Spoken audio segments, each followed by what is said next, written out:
Hello and welcome to a long time coming episode of Red Dot Forum Camera Talk. We first want to apologize that we've been away for so long. You must have missed us, and you right? had to wait an extra 13 minutes to get us tonight. Yeah, well, we're not going to talk about that because if you noticed, we're scheduled for 8:15 tonight. Oh, I see. Yeah, that's what we're doing. That's suspicious. Yep. Well, let's start with intros. So I am David Farkas. I'm joined, as always, by Josh Lehrer. Hey, everybody. Producing the show, as always, we've got Jose Rivera. Hello, everyone. And so we were away a little bit on a hiatus here. We had, and I'm sure everyone else did, just busy with the holidays. Things kind of got away. And then I left the country because I did a workshop in Norway. And big shout out to everyone who came on that because we had a great time. Light was fantastic. Photos were amazing. So that was a ton of fun. And so we're back and wanted to say hello with a new episode. Yeah. Before we jump into that, do want to make an announcement. What do we have going on in 2 weeks, Josh? You want to talk about that now? Yeah, let's just hit it off right on the Okay. start, and we'll talk about it later too. Is it almost exactly 2 weeks? Yes. From today, From yesterday. we are celebrating our 10th anniversary of Leica Store Miami being open. And if you have not already checked out the happenings, we're going to be having a kickoff party on Friday, March 3rd. Jose's got a handy dandy graphic for Oh, us. perfect. Yeah. Let's pop that up on screen. There we go. We have our opening party Friday, March 3rd. There's going to be drinks and food, and the whole Leica Store Miami crew will be there. Then the following day, I will be giving, that's Saturday the 4th, from 10 a.m. to noon, I'll be giving a presentation on collecting Leica. This is going to be in-store only, so not streamed, not recorded. If you want to see it, you got to be there. Then that same day, through the rest of the day of the store being open on Saturday, we are having a pre-owned sale. We have an Echo. Yes, apparently.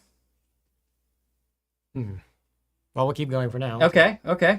Anyway, we're having a pre-owned sale in the store on Saturday the 4th, which will have discounts on used stuff and on-the-spot trade-ins and some special stuff for sale that's not going to be on our website. And then, David, are we doing over here? No? Okay. Yeah. Okay. Somebody's fine. No, we had some bugs, so we're extra sensitive to possible malfunctions today. Okay. So we do appreciate it when you guys let us know, though. Thank you. And finally, if you're a fan of the show, we are having our second in-person episode of Red Dot Forum Camera Talk on Sunday, March 5th at the Leica store from 10 to noon. The topic will be the Leica icon. So we're going to be covering some of the most significant and important and legendary items from the Leica product portfolio in the last 70 or so years. All right. Let's come back to us. And that is going to be an awesome weekend full of exciting events. We really hope that you guys can make it and join us here in Miami. Get to hang out with me us and Josh, and Jose and Kirsten and Peter Yeah. and Lorena, and Nikosi and Risa and the whole gang. everybody. The whole And gang. Gabe will be there. So yeah, it's going to be fun. I mean, it's Wait, and they can meet the infamous Julie as well. that's true. If she decides to come out of her, special collection cave. Yeah, it's going to be fun. We've been working really hard on it, the whole team, and I certainly have some really, really interesting pieces to show and talk about. And David and I are going to, get to have a good time doing the in-person show. And again, not recorded, not streamed. Live in want to person experience only. it? Got to come to Miami, hang out with us. And no, it's not in this room. No, it's not. I know everyone's like, wait, in that room? Yeah. Not in that room. Yeah. No. Anyway, so this is usually when you ask me the topic, but Okay, what's the topic, yes. Josh? I was like waiting. This is the third part in our Infinity Part three. Part series Yes. of Leica menu overview. So we've done the Q2 monochrome, SL2 and SL2S, and now we are on the M11. Essentially what David and I will be doing is going through the entire menu system of the M11, talking about recommended settings, customization, when to use different things, and taking questions along the way, of course. And we'll be doing our best to give you essentially a video instruction manual in the next 1 hour and 42 minutes. That will be relevant as long as they don't change the firmware. Exactly. Well, so we should mention that the current firmware Yes, please do. is 1.6.0.0. So you want to make sure you've got that firmware installed. David, tell them how they can find the firmware if they don't have it. But wait, there's more. Yes. So Jose, let's jump over to the computer real quick. Okay, hey guys. So this is red.forum.com, and if you go in the handy little search box here and you type firmware, I can type firmware, there you go. You will see that this gives you a rundown of all the firmware updates that Leica has done for the last many years, because there's lots and lots of pages. But you can see here, the latest firmware is going to be this M11 firmware version 1.600. You click in there into the article. We give you a whole rundown of all the features, improvements, bug fixes, etc. This one, the big thing was the connectivity with the new Photos app. And right here, you can download it. So what's happened in the past is Leica, with old firmware updates, they updated their website a few years ago, and a lot of the old stuff got vanished. So what we do is we download it and we host it in perpetuity in the same place on our server, so that you guys can find firmware years down the road if you need it. Yeah. So it's always going to be there for you. And then here's full instructions on how to actually update it. And I'll remind everyone, we do have an episode on camera firmware and where we show you how to update it. So We do. That's if right. If you forgot how to do it, pause this, watch that for 2 hours, and then come back, watch this for the next hour and a half, and then you'll be an expert. Perfect. So what we tend to do with these shows is start at the top of the menu and work our way down. And I will kick it off to David to fire up the M11 and show us where we're starting with the menu. Here it is. So to keep things straight, I have a black M11 here, and Josh has a silver M11. So you will... Cool visual aid to know. Yes, visual aid to know. Rambling on about settings today. We even have a silver plate for Josh's and a black plate for mine. Super fancy. Yes. Okay. So just turning on the camera, obviously, hopefully you've gotten that far that you know how to turn it on. Yeah. And if we just hit the menu button right here, we have the kind of the quick menu, right? This is your visual interface. This is the same interface that was introduced originally on, was it originally introduced on the Q2? Q2? I think it was the Q2, That and sounds then right. it was the SL2, Yeah. then the SL2S, then the M11. Actually, also on the M10R, maybe. It's kind of a unified menu now. I have one right here. I don't you remember can yet. But anyway, this is what they do. This is what you're going to see the first time you press menu. You're going to get Yes. that little quick menu screen. Yes. So this gives you all your relevant information. We can see our storage method here. We can see how many pictures free, how many gigabytes free. Because keep in mind, we also have internal memory in the M11 that we did not have on the M10 generation. So this is going to show you that you have a memory card plus internal. That's why it says SD plus IN. That means you have an SD card in here, plus you have free space on the internal memory. And you don't have to worry about first curtain sync, because I doubt very many people are using Flash. This gives you a little Wi-Fi setting here, and I can't actually see that. The GPS. The GPS Yeah. lock on, and our battery percentage. So we're at 100% battery.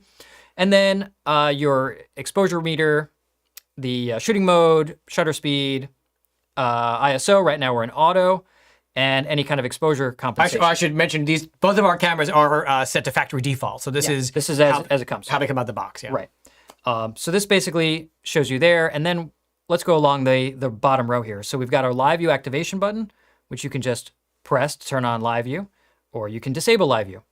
That one doesn't really take you into a menu. It is just its own function. Like a soft button. Yeah, it's a little soft button, Yeah. touch button. And then the next one is our advanced mode. And you can, again, like the other cameras, you can change that setting a variety of ways. So we can touch this and we can slide our finger to select the setting via touch, or you can use the direction pad to adjust this way, or you can use the top wheel. So whatever way you're most comfortable with. Generally, I find myself using the wheel most of all, because it is the fastest, and it makes sense because it's kind of a linear side-to-side motion. And so this is just your drive mode, and then we've got our metering mode here, and we're going to go into all this, but I'm just giving an overview. Yeah. Our white balance, user profile, which we will talk about later, what lens we have, what lens we have mounted here, and you can actually change lens detection, which is a really cool feature, because in the past you'd have to dive through the menus to get to the lens selection. Here you can actually do that. It's really handy if you have some non 6-bit coded lenses, which we will also talk about in a bit. Yes.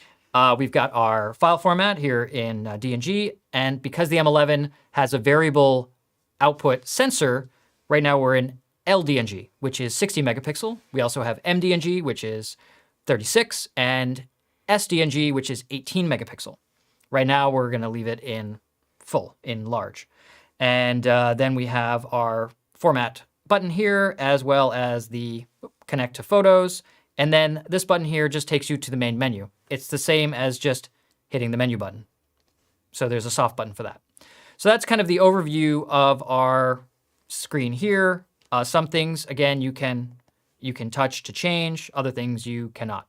But Josh, why don't you take it and we'll start talking about the menu. So in other words, when I push the menu button and we go into text, Josh is going to take you through the first page. Absolutely. So when you hit the menu button the second time, it's going to take you into the main menu. You can see on the top here, you've got these icons that tell you the page that you're on, and then the farthest left icon is the quick menu. So you can hit the menu button to page down through the various screens. So you've got the quick menu and then the 5 pages of the main menu. You can also use the scroll wheel here on the top to cycle through, or the direction pad. So just like with the setting David showed earlier, you've got a couple methods for navigating the camera's menu system. So the first line item on the first page of the main menu is lens detection. If you have a 6-bit coded M lens attached, as hopefully the majority of you do, the camera is going to automatically recognize the model of the lens you have. It's going to assign that lens profile and lens name in the metadata of the file.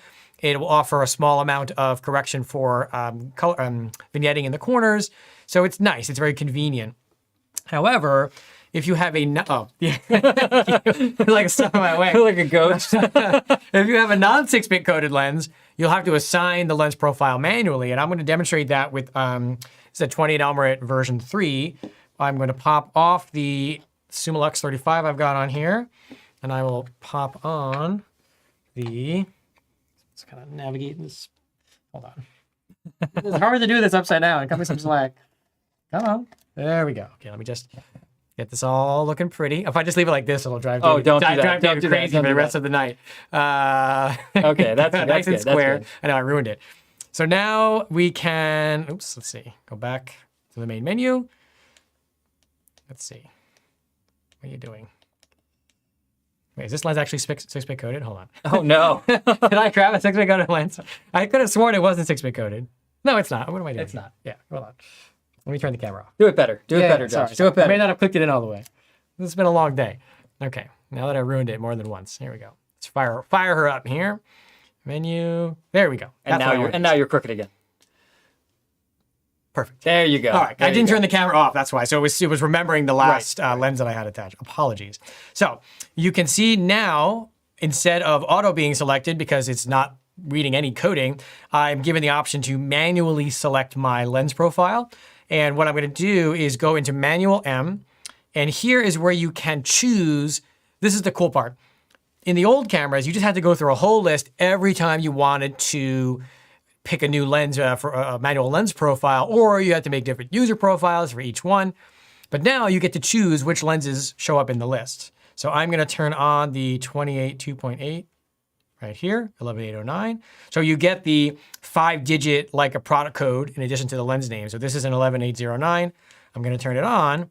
And now I only have one lens listed in my profile list, but if I had, let's say, 4 or 5 non-6-bit coded lenses, I could activate each one of those relevant lens profiles in this edit list of M lenses menu. So and cool. Then when I go into Manual M, the only lenses I'll actually see available are the ones that I've chosen. So I'm not having to scroll through a long list of lens profiles every single time I want to put a non-6-bit lens on there. So that is... Why don't you show them real quick? Yes.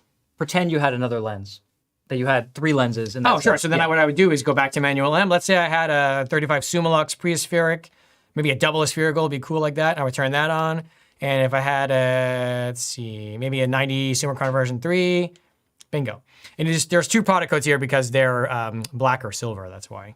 And now you can see I have added the 3 lenses that, let's say, I owned and that weren't 6-bit coded. So I can easily hop into the menu anytime I wanted to activate the relevant profile when I attached my lens. And of course, if you attach a 6-bit coded lens back on, all of this is overridden and the camera goes back into automatically detecting the lens you have attached. So this is a really, really nice implementation of manual lens profile selection because again, in the past you had to scroll through a giant list. So Through all of them. it's really, really cool. I'm very glad they This did is that. a fantastic update. Yeah. So now that we've picked our lens, that is lens detection. This is really handy for me who's doing lens testing all the time where I'm bouncing between 20 different vintage M lenses and have to change them all the time. So, and you'll see that just to recap here. If I go back to the quick menu, you'll see here, there's the 28-2.8 that I picked. So it matches up very nicely.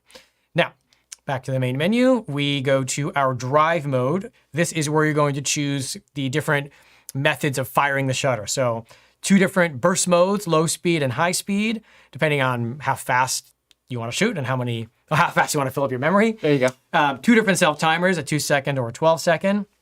Then we have interval shooting, which is for time lapse. We've covered this a few times, but this is also a secret way to have a custom self-timer because the countdown function is telling the camera how long to wait before it fires off the first frame in your time-lapse sequence or your interval. So if you just say, take 1 frame, meaning it's a 1-shot time-lapse, basically, you can choose whatever countdown you want, and that's effectively a custom self-timer. Sure. So you could have a 5-second self-timer. Correct, whatever you need, yeah. So that is for interval shooting. Again, this is how many frames in the interval, how much time in between each one, and then how much time until it takes the first one. So if you're setting up the camera for a night shoot, but you're setting it up during the day and you need to wait an hour, you just add a 1-hour countdown and it will do that. And It's also really great for group photos. That's what we. yes, you talked about that before, yeah. But where David will actually use the intervalometer function to take, how many do you usually take? 5? 20. Oh, 20, okay. So you just have it going while they're doing group shots. Exactly. It's like 20 pictures once every 2 seconds. Yeah. And the last item, in drive mode is exposure bracketing. It's like hidden on the second page here. So I scroll down. And this is going to allow you to choose how many frames in the bracket you want, the number of stops, in between. There we go. You have to actually press the center button there. That'll activate the number of stops from 1/3, which would be pretty much pointless, to up to 3, depending on the dynamic range of the scene in question. And then you could shift the entire scale of the bracketed exposures using exposure compensation. I really don't use that. I guess it would just depend on the scene at hand. I'll do that sometimes. Sometimes, yeah. So you have that option if you. And where this comes in really handy, and I guess we should make a recommendation here. Why is Julie calling me? I don't know. So the recommendation. Hold on, 1 second. Let's see here. So I'm gonna just go back. I'll bring up mine so we can see here. Okay. So under drive mode, and we go down to exposure bracketing.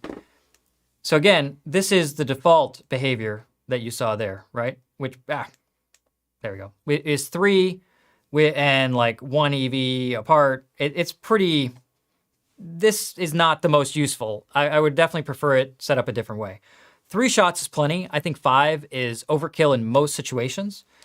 But my recommendation here is to do it 2 EV apart, 3 shots. Typically, that's going to be enough to photograph even the highest contrast situation. Remember, the camera has 15 stops of dynamic range, which is extraordinary, and it's the most of any current Leica camera. Maybe equal to the S3.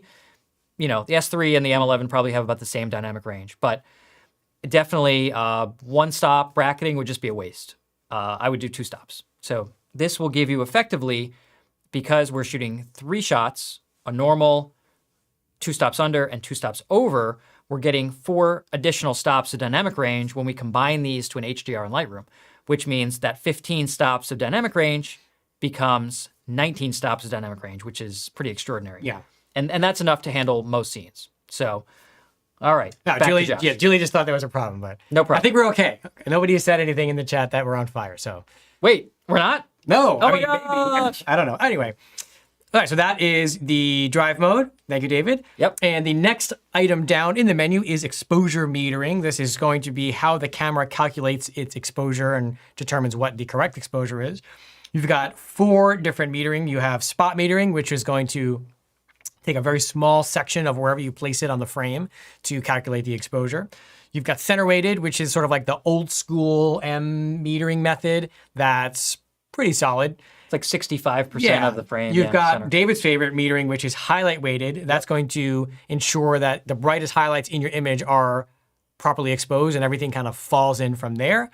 And lastly, you have multi-field, which is like a evaluative, high-tech metering using the entire sensor, because the M11, unlike pretty much all previous analog and digital M cameras, doesn't have a meter in the traditional sense on the shutter curtain. Instead, it uses the imaging sensor, the camera sensor, to calculate the exposure. The advantage of that, of course, is you have 64 million individual light meters, basically, because 60 million individual, because each pixel is gathering light and helping the camera calculate the perfect exposure. So David loves highlighted weighted metering. I tend to bias myself towards multi-field. It really depends on what you're shooting. Sometimes if you're shooting something that's very specific and you need to get the exposure right for one particular part of the frame, the spot metering is going to be helpful.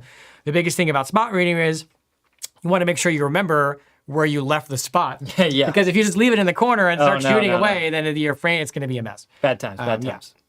And that's, again, just to reiterate, the metering does work differently on the M11. Yeah. So in the past, you could have advanced metering on a digital M camera, which would use live view to meter. Or you had, I'm going to show you on an M10 here. If you see in this M10, I don't have a close-up camera except for this. Here we go. Why don't you switch to that real quick? Yeah. But you'll see in this, on the shutter, you see the gray, light gray, and darker gray blades. This is a center-weighted metering system.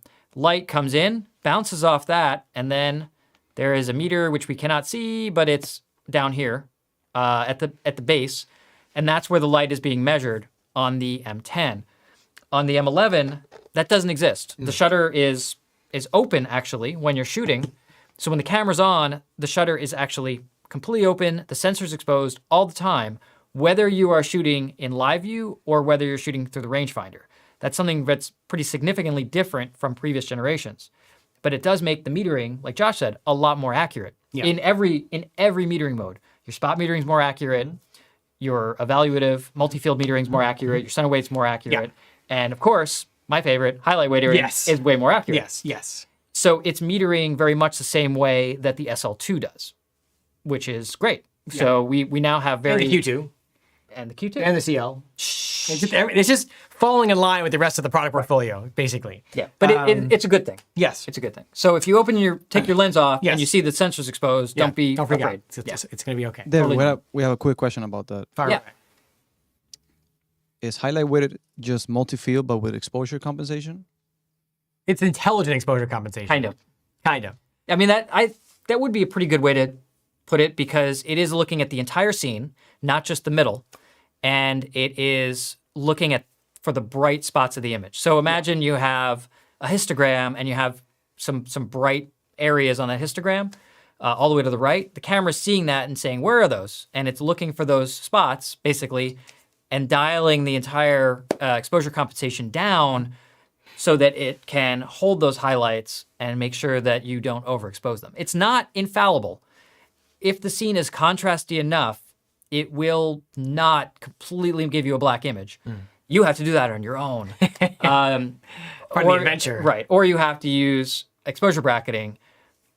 But again, the camera has so much dynamic range, but most of that is going to be in the shadows. Yeah. It has more highlight recoverability than the M10 does, and certainly than the M240 and every generation before that. I would say of all the Leica cameras in the catalog right now, the M11 has the greatest amount of highlight recovery of any camera right now. Yeah, that's fair to say. Yeah. So he loves his highlight weighted metering. I do. Anyway, we got to keep going because we have 5 pages to cover. So at least it's easier than SL. That is true. So the next line item in the menu is exposure compensation. This is a way to have sort of a semi override of the camera's exposure decisions in aperture priority mode or in automatic ISO, in any of the modes where the camera is making some exposure decision for you. And it allows you to bias the exposure by a positive or negative amount, making the image brighter or darker. Pretty straightforward. You can set it in the menu. You can set it on the quick menu. You can configure this thumb dial to be compensation. You have a few different ways of getting to it. But this is a really useful tool for working in aperture priority mode, especially if you're not using highlight weighted metering, but you want to make sure you've got your highlights properly exposed. Just make sure that you don't leave it somewhere crazy because it is sticky. If you put it at -3, it's not going to change unless you reset the camera or change the setting yourself. So just keep that in mind.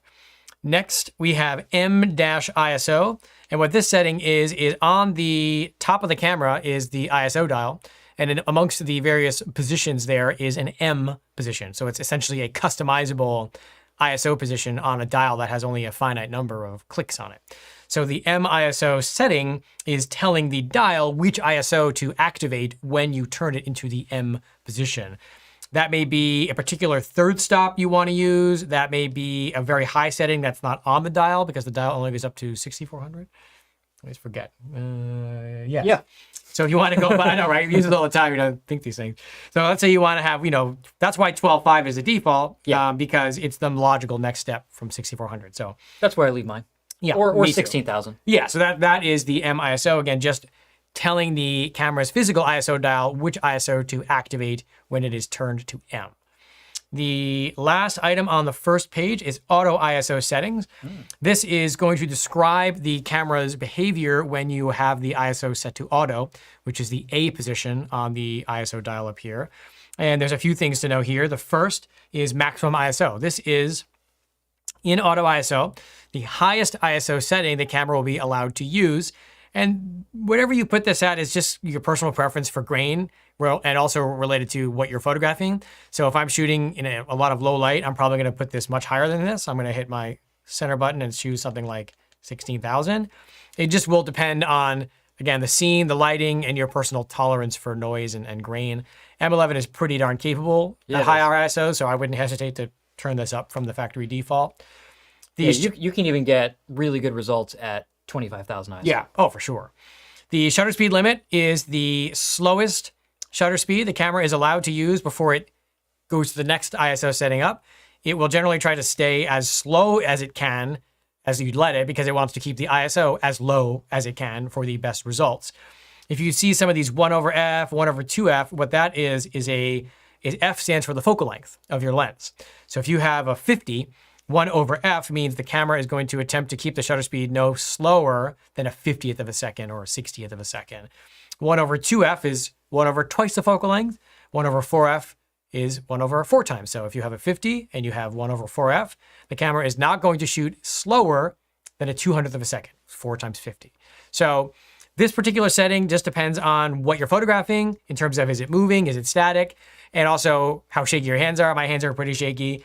I usually use 1/2 or 4. David has steadier hands. He's probably using, 1/f? No. What do you use? No. Well, I can show you mine. All right, kick it over to David. So actually, how did I get low here? You messing it up. I'm messing things up.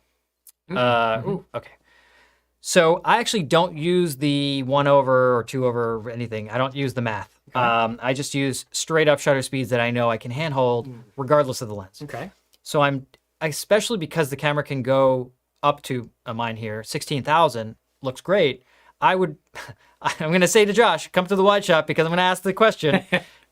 All right, yes, Josh, what do you say? What do you say? Oh, my, that's easy. I will always take a photo with some grain over a photo with some blur. There you go. Because when anyone, trained eye or not, looks at a blurry photo, they know that it's blurry. Yep. It's just, unless you did it on purpose, it's unusable. Right. But a grainy photo, especially one that you maybe play with it a bit in post or you print it a bit smaller, most people are not going to be like, oh, that's a high ISO shot. They're just going to go, wow, what a great moment. And you froze the action. That's so cool. Think about it. Most people are used to looking at iPhone photos. Oh, what are you trying to say about iPhone photos, David? They're pretty good now, I have to say. As long as you don't look at them anywhere other than a phone. Besides a phone, right? Exactly. If you put it on a computer monitor, all bets are off. All right, come back. Yeah, so come back to which one? To here. Okay. You got it. So I prefer, and I do the same settings for the SL2. So if you watch the SL2 episode, you're probably going to, it's like, this sounds very familiar. So I believe 1/250th of a second is going to be sharp for just about any lens, whether that's a wide lens or a 90 or a 50, anything. 250 is going to be nice and sharp. So I am good with that, unless I am shooting, let's say, really like run and gun on the street photography where people are moving and I'm moving. And then in that case, I'm actually going to go up to 500th or 1,000th of a second because I want to make sure that I get the sharpest picture I can, and I'm going to trade that off for ISO if I need to. Now, if I'm in a scenario where I'm stationary and I'm sitting there, I'll go back in here and let's say I probably will disengage auto ISO. Auto ISO is what I'm going to use 90% of the time. But let's say that I'm in a dark jazz club or something like that, or in a smoky bar. What I'm going to do is I'm just going to use the top dial, and I'm going to dial it to say 6400, or I'll use that M setting to go up to say 12,000 or 16,000, and just lock it there and shoot and get the highest shutter speed I can at the given aperture that I'm shooting at. And in that way, I think you just need to use auto where it makes sense, where you're walking around outside, you generally have daylight or mixed lighting. But in a scenario where you have a club with fixed lighting and that's it, I would definitely go to manual ISO on that. And we know how much David loves going to the Smoky Jazz Club. So. I can't get him out of there every night. Where's David? Oh, he's at the Smoky Jazz Club. It's ridiculous. I had to drag him out of there for the show tonight. It stinks. It's awful. So yeah. Anyway, the last two items in the auto ISO settings are related to flash photography, which David and I generally don't do on M's, but because the flash is augmenting the light that is in the scene, but is not on while the meter is taking its reading, there are separate settings for auto ISO if you're working with a flash. So I don't use auto ISO with flash anyway, because that just seems like trying to juggle chainsaws. I don't know. Too many things. Just give me a fixed ISO and let me deal with the rest. But yeah. Anyway, that's your auto ISO settings. Cool. And that actually completes the first page. Oh, do I get to do page 2? You get to do page 2. Sure. Yeah. Okay. Do it. Here's page 2. All right, we're looking at page 2, and we're starting off with white balance. And of course, you can choose from auto or all these wonderful things, including a gray card or color temperature. I generally use 2 different settings. I'll either use auto, I know, blasphemous, or I just lock it at daylight. More and more, I used to shoot a lot at auto white balance, but I do find myself almost most of the time now on my various travels and shooting, I tend to shoot in daylight white balance. And I have a reason for it. And here's the reason. I shot daylight balance film for a very, very long time. A lot of people still shoot daylight balance film. Except there's something that this can do that the daylight balance film couldn't, which is color correction in post. I'm shooting in DNG. I can always tweak my color balance. But what daylight shooting gives me is a baseline. So if it's sunset light, I'm getting sunset colors, not muted sunset colors, because the auto white balance is taking away those orange and yellows and reds. If I'm shooting blue hour and everything is purple and blue, the camera's not trying to get rid of that. So the daylight white balance gives me that baseline expected performance that I was used to, and a lot of us were used to shooting on daylight balance film. So it sort of seems counterintuitive in the digital era, but I found this to be a really helpful tool, especially in strange lighting scenarios. Now, if I'm going inside and shooting under artificial lighting or mixed lighting, I'm going to kick that back to auto because it's just going to be a wonky mess that's really hard to fix later, but the camera is excellent at balancing mixed lighting sources in camera. So I'm typically just going to use it there. But if you want to experiment with the other settings, go for it. But I find between those two, you can pretty much get everything you want. Unless you're shooting Northern Lights, which we got a chance to do 3 nights in a row in Norway. Little plug there. And if you're shooting Northern Lights, you want to set it to around 4,000 Kelvin or 3,900, somewhere in there. So that would be the other setting, but most of us aren't doing that on a daily basis. Yeah. Okay, next up, real easy, file format. And you have the option of DNG, which is digital negative, DNG plus JPEG, or just JPEG. It would be a crying shame to shoot this camera in JPEG only. Yeah. I shoot DNG only, Josh shoots DNG only. The JPEGs on a 60 megapixel camera are going to take up a fair amount of space. So I am editing my photos anyway. I'm shooting DNG. What I tell people is If you're not familiar yet with the DNG workflow using Lightroom or Photoshop or Capture One or whatever, don't let that stop you from shooting DNG. Just shoot DNG plus JPEG. Sure. So you've got the JPEGs that you're currently comfortable with, ready to go, but you haven't given up all that DNG data. So when you do integrate a raw workflow into your photography, you can then grab those DNG files and you have all the data and all the adjustability that you need. So That is good advice. I rarely recommend shooting JPEG only unless you're stuck in a cave with a limited supply of oxygen and SD card space, and you have to get as many photos as you can so that they can remember you. But otherwise, no, just DNG. Wow, That's that's kind of morbid. good. It could happen. Anything could happen. Just saying.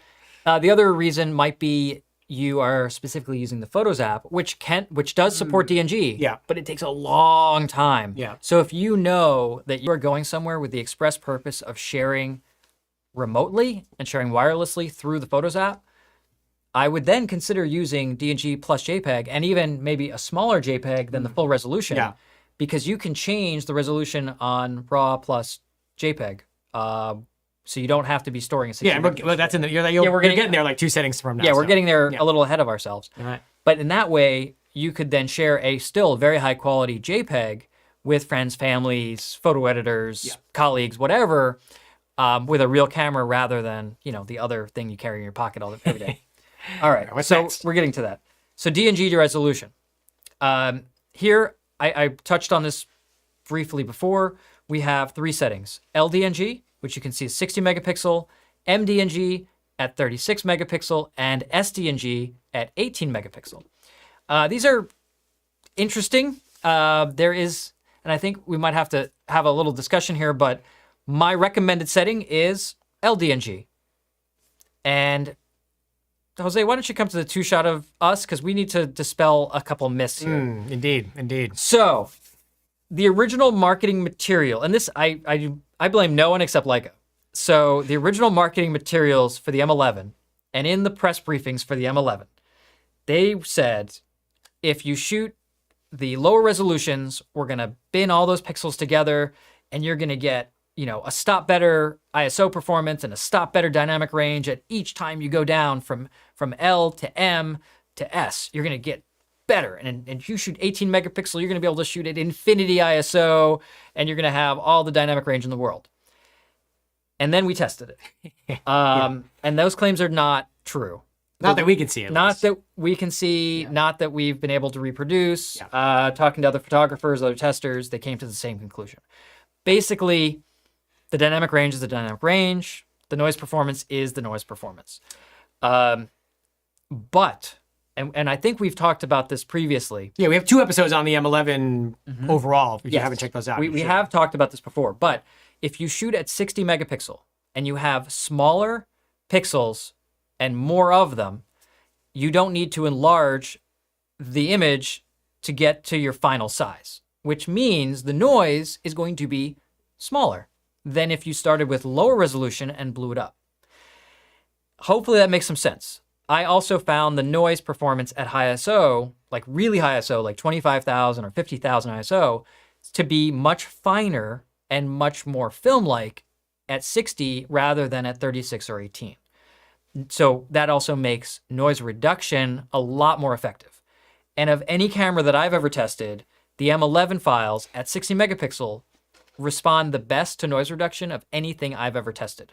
I mean, I cranked that slider higher than I would for any other camera, and it still holds a lot of detail and texture. So, all that being said, unless you are shooting, let's say, a gazillion pictures, street photography, or an event, or something where resolution really doesn't matter, and you're not going that high on ISO, and you just want to save some card space and some processing power and some archive space, whatever, sure, drop it to 36. Because that's still plenty of resolution for just about almost anything the same you as want an M10R, which we all know works great. So yeah, it's an M10P, but well, whatever. Close enough. Yeah. I don't know of any circumstance I drop it all the way to 18 unless you're just feeling nostalgic for the M9. And it's funny that they give you that. I know.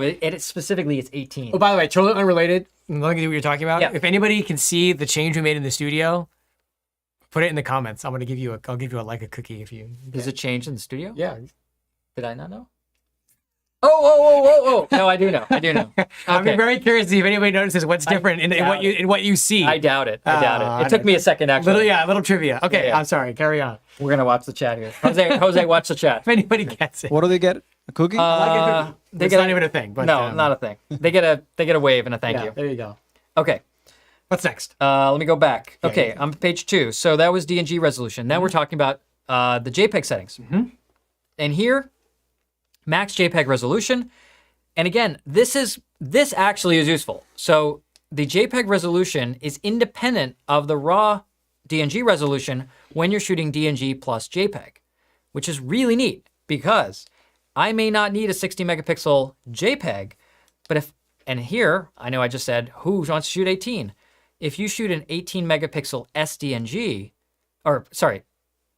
SJPEG with an LDNG, so 60 megapixel DNG, 18 megapixel JPEG, then you're going to be able to send this to your phone with the Photos app and send it to friends, colleagues, etc.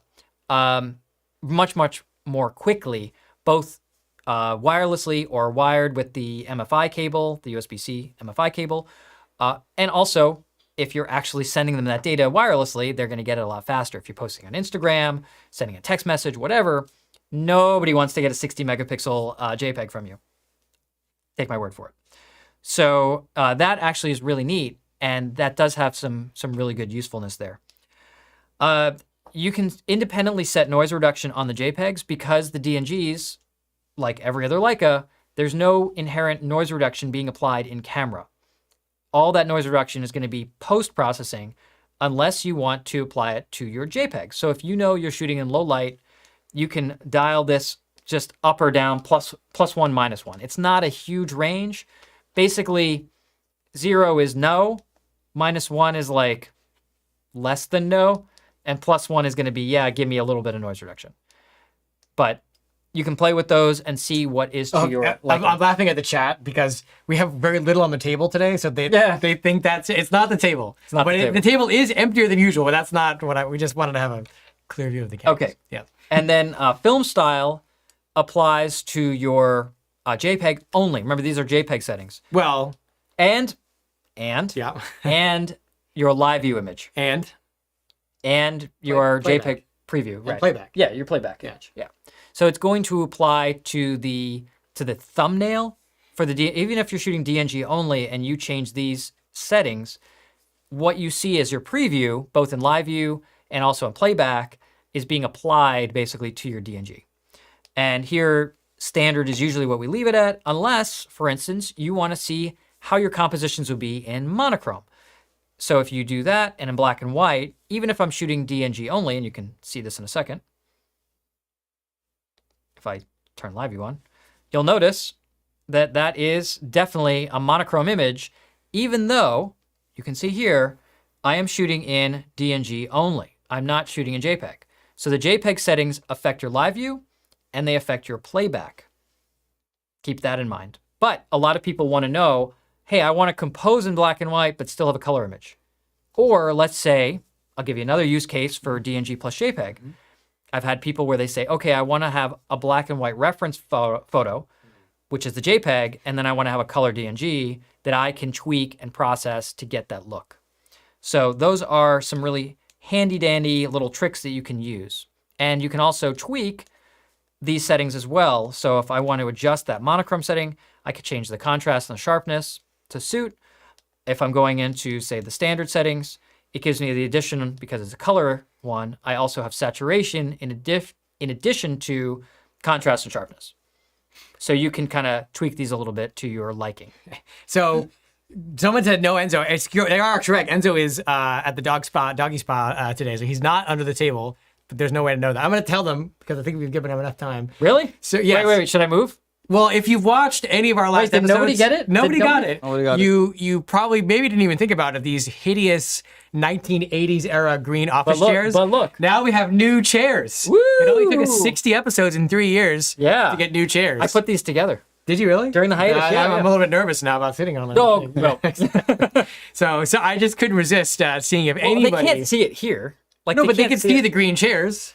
The black. They're black. I know, but these are better. Well, Yeah. you all failed, and I'm disappointed in all of you. So All right, that's it. Good night. That's right. We're not. No, we're not. Anyway, okay. Good guessing though, everybody. Yeah. Going back. All right, Okay. now we're on. What are you on? Auto review. Yes. Auto review. This is personal taste. So Back to the. Here you go. there we go. Okay. So auto review by default is 1 second. I know some people like Josh like to turn this off completely because it just kind of keeps you in the experience. Yeah, you definitely just interrupt. You want to make sure this is turned off if you're using any of the continuous modes, whether that's the medium or the low or the high, because it will slow down a little bit because the camera's trying to play It back does. an image in between Correct. each shot. So It's trying. it's trying. It's trying.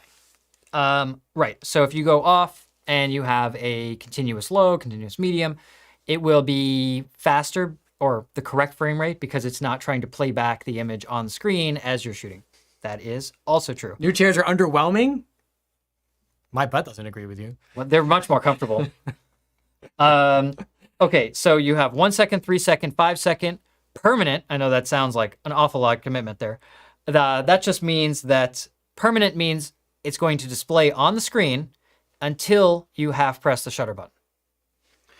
Permanent is like if you have the camera set far away from you and you want to use auto review, you leave it on permanent because it may take you a few seconds to go and get to the back of the camera and see what that's like the only scenario I could think that. It's not as common. Yeah. It's not as common. And then the last option here is shutter button pressed, which means I'm pushing in to take a picture like this. That was bracketing still.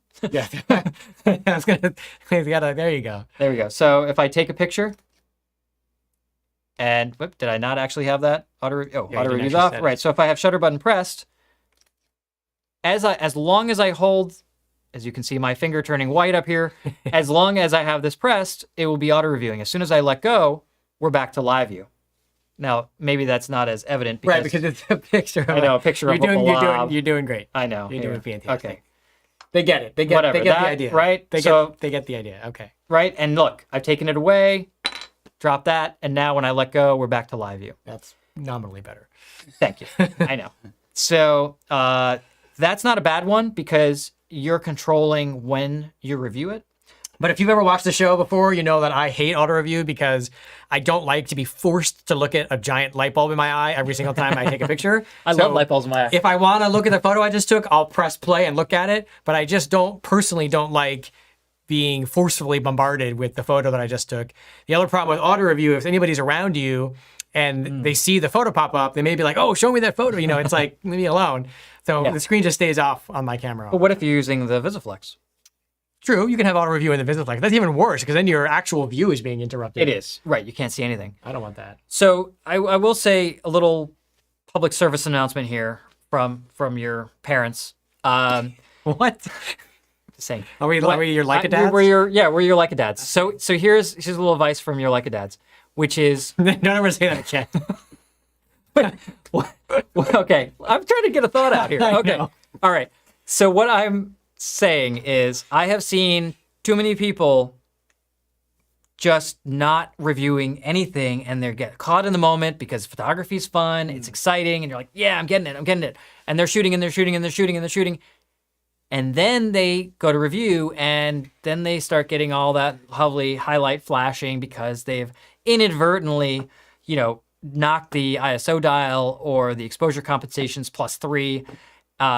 And that's not a good thing to do. So please, if you are going to turn off auto review, just make it a habit that when you sort of change locations, change scenes, if you're taking the camera out of the bag where it could get knocked around, one of the dials could get moved, make sure that you take a couple test shots, look at the camera, do a review manually, just to make sure that you're still locked in, because it would be a crying shame for that to happen again and again and again and again and again. I've just seen it too many times where it happens. I think it's a balance also between checking a little bit and not checking at all, because the times that you're checking your photos, you might be missing a moment.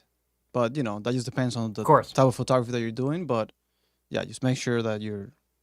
I just noticed Jose's wearing a plaid shirt. I am. What? You're not. Oh my goodness. What? I'm not. I Oh feel my God. So, I feel Shame on you. All right, switch. That's Jose, right. get up here. Come here. Okay, good job. All right, Dave, we got one item left. On Okay, that, on one the page. item. Here we go. We're almost doing We're it. doing it. Well, we're only not even halfway through. Okay. And the last is noise reduction, on or off. If you pull up on your computer, David, Yeah. look at the PDF that's open, and this will help these guys There's out. a PDF open? On the far right. I pulled up from the instruction manual the chart of the I don't know, Jose, if you want to get that. Here, let me make this bigger. Here I thought this was really a useful chart. Sure. This shows the, what did you just, there we go. The longest or the shortest shutter speed before noise reduction kicks in at different ISO settings. So you can see, this is in the instruction manual that's on Leica's website.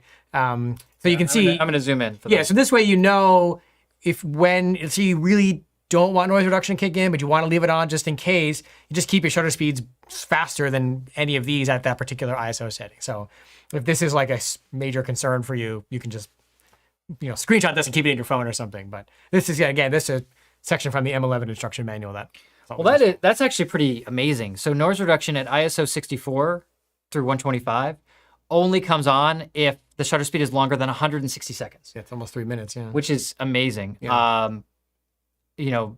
Compare that with any other Leica camera where 3 seconds. Yeah, it comes on after a couple seconds. Yeah. So that is pretty amazing, and it's a testament to just how efficient this sensor is, how low the inherent noise is in it, and also how cool it stays because it's not getting hot enough where they even need noise reduction at these settings. Nice. Pretty cool. Yeah. Anyway, great reference. So you could can you could just freeze it here and or just Google Leica M11 instructions. No, they can't do that. I guess they Nope. That's what I did. Right. Let's go back to the menu. Well, no, that's it for me. So we're gonna go Page now, 3. Page 3, and Josh is gonna talk about that. All right. So the first line item in page 3 is shutter type. This is a feature that is on the SL2 and the CL, the TL2, and this is the first M camera to have this. And effectively, this allows you to choose between only the mechanical shutter, only the electronic shutter, or hybrid, which is where the camera will roll over to use the electronic shutter when it needs to use a shutter speed faster than a 4,000th of a second. The electronic shutter, that's the big advantage. It goes up to a 16,000th of a second, and it is totally silent. The disadvantages are, number one, you don't want to shoot anything that's moving because it will have a possible rolling shutter effect or jello effect and look a little bit stretched out. And also, you can't shoot anything, I think it's 60 seconds. I forget you're limited on the slow side. So the best combination, in my opinion, is hybrid, unless you are shooting in an environment where you can't have any shutter noise at all. Then you put it on electronic and the camera will shoot totally silently, which is kind of cool. But again, I leave it on hybrid, which is the default.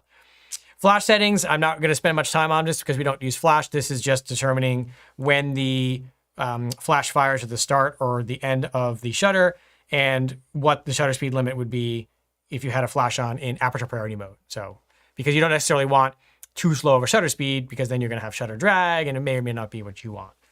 So, quick flash settings there.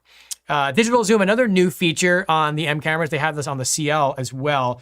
This is essentially a crop mode, much like the Q2 has, except instead of using different focal lengths, they have a magnification factor. So this is a digital zoom. David used this when he was initially reviewing the M11, I believe, right? I did. So this was useful, shooting I was shooting wildlife in Central Park, squirrels, for being honest. And what was really neat is it's digital zoom. It's the same that's implemented on the Q2 as well. So if you implement digital zoom on the Q2, it's showing you a crop and it's allowing you to pre-visualize a closer view. And when you play it back, you see the larger view on your screen. And when you bring it into Lightroom, it is pre-cropped at that digital zoom level. So it looks like you've shot it at a longer focal length. But then if you click the crop tool, you'll see that there's a lot of image outside of that.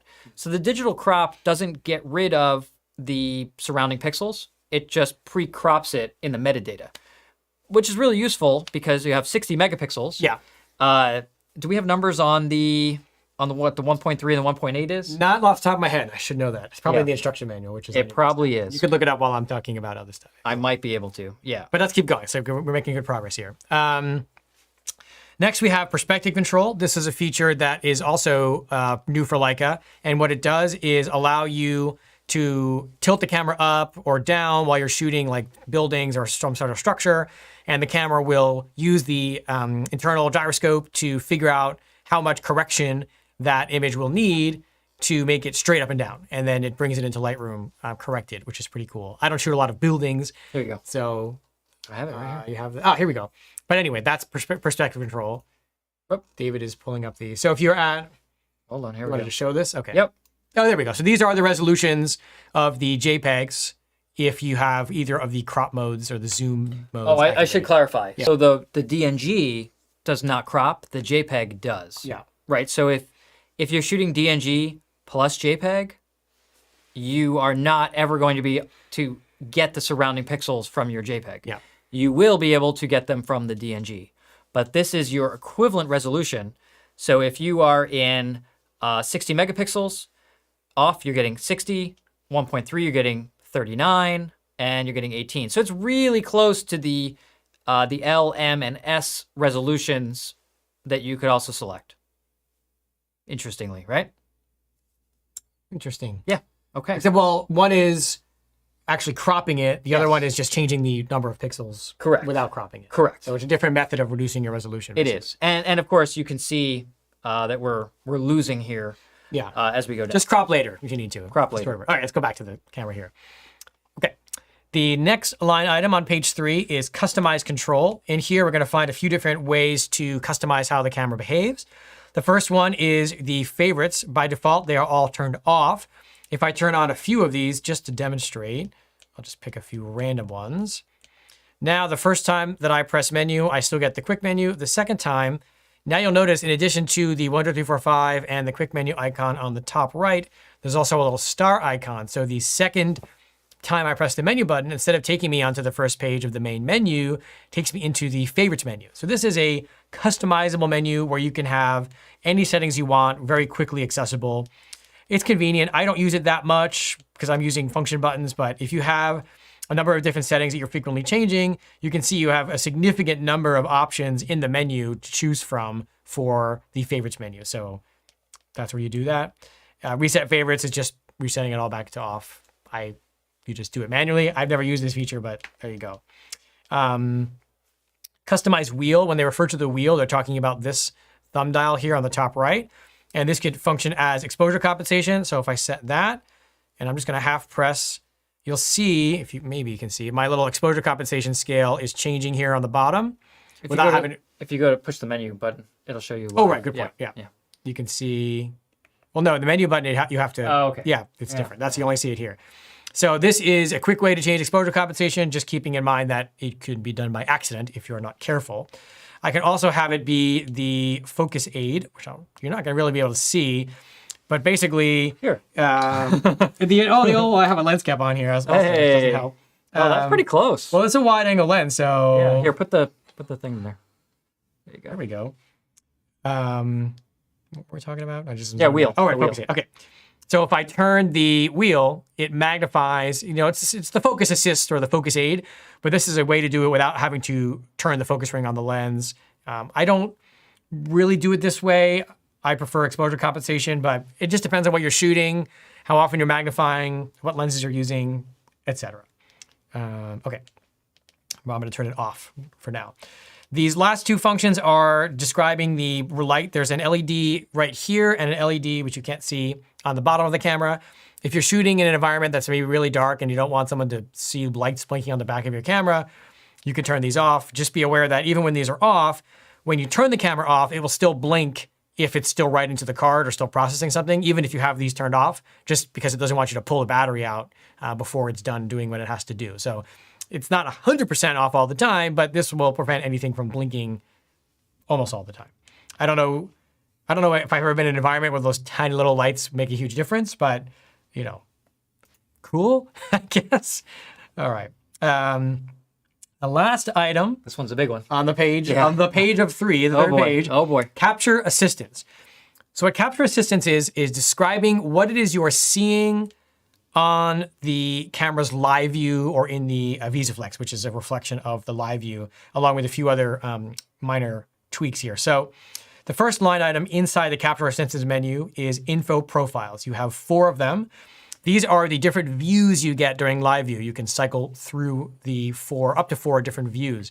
So right now, only one of them is turned on. So if you press the center button here, you get the clean view, which is always there, and you get whatever you have configured. Watch this. If I turn this one, you can see I've got info bars. I'm going to turn on all this stuff just to give you guys a good visual aid here. Focus peaking, level gauge, histogram. And then I'll have this one maybe just with the grids. And oops, and I'll turn 3x3. Okay. Now you can see I have change your exposure compensation. Yeah. See, you wish you had it now. I know, right? I really do. Sorry, I'm zoning out for a second here. Okay.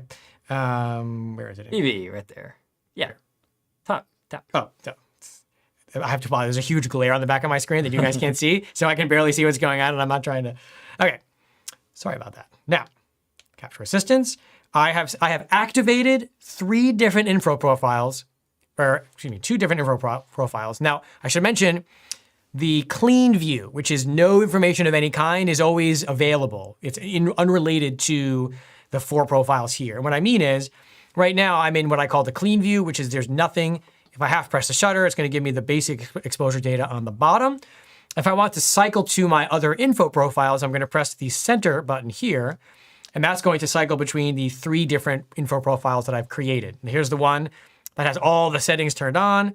Here's the one that's just the grid, and here's the clean view again. So I have access to up to 4 different info profiles. I've never really found a use for 4 different ones, but maybe 2 or 3, depending on the different capture assistance you need. If maybe you need a grid, and then maybe you need a horizon or a histogram, but you don't want to see them all at once.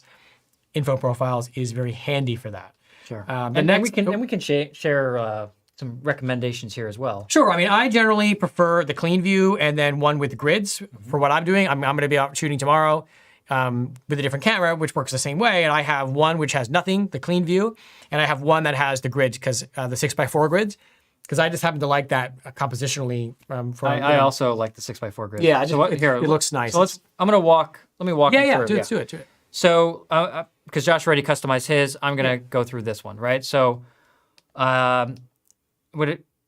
it's always nice to have one with info bars. And in fact, I'll show you kind of a customization here. I always like to have clipping on in almost every scenario except the clean view, because highlights are very near and dear to my heart. And I like to protect them. I like to hold them dear, make sure they don't get blown away. So that's it. I also am not a big fan of focus peaking, so I will generally have that off in all modes. And so what I'm doing here is I'm basically making a clean info bar view, which I'll show you. That's a clean info bar view. So I've got clean and just info bars. Now I'm going to go in and set up basically the same thing, but cluttered, which is going to be with info bars, with a 6x4 grid. And what I'm doing to navigate these, it can be a little confusing. To get into the menu, I'm pushing the right arrow, and then I'm going up or down, and you can toggle between the settings by pushing the center button. And when you're happy with that setting, you can push the left button. It takes you back to this menu. So that's maybe you're not seeing it as we're mashing our thumbs against the camera, but that's what's happening here. I'm going to set clipping on, again, by clicking in. I leave it at the default 253. That means anything over 253 on the histogram will start flashing. And focus peaking, I always leave off. Level gauge, I'm going to turn on. And I generally don't use the histogram, but on the cluttered view, I'm going to. And then I'm going to set up a third profile. Ooh, we're going in deep. You're bold now. I am. So I'm going to turn off info bars. I'm going to turn on a 6x4 grid. I'm going to turn on clipping, of course. And I'm going to turn on my level gauge and not a histogram. So what that is going to look like is we've got our info bar display as 1. Is that where you go after the jazz club, the info bar? Wow. Wow. 10 out of 10. Okay, I'm going to just show this right here. There's a collective sigh in the studio right now. No, it's not a sigh. It's a groan. It's a groan. Oh. Well, and I need something a little darker here. Yeah, there you go. Okay. No, that's reflecting. Here. Give me black. Oh, that has a... Well, this will work anyway. Whatever. Okay, so... Well, it's gaining... It's probably it's gaining up. You need to do what you told me to do, which is I know, right? you can tell we really got ourselves together here tonight. We Here, are I'm just putting it into manual mode. Okay.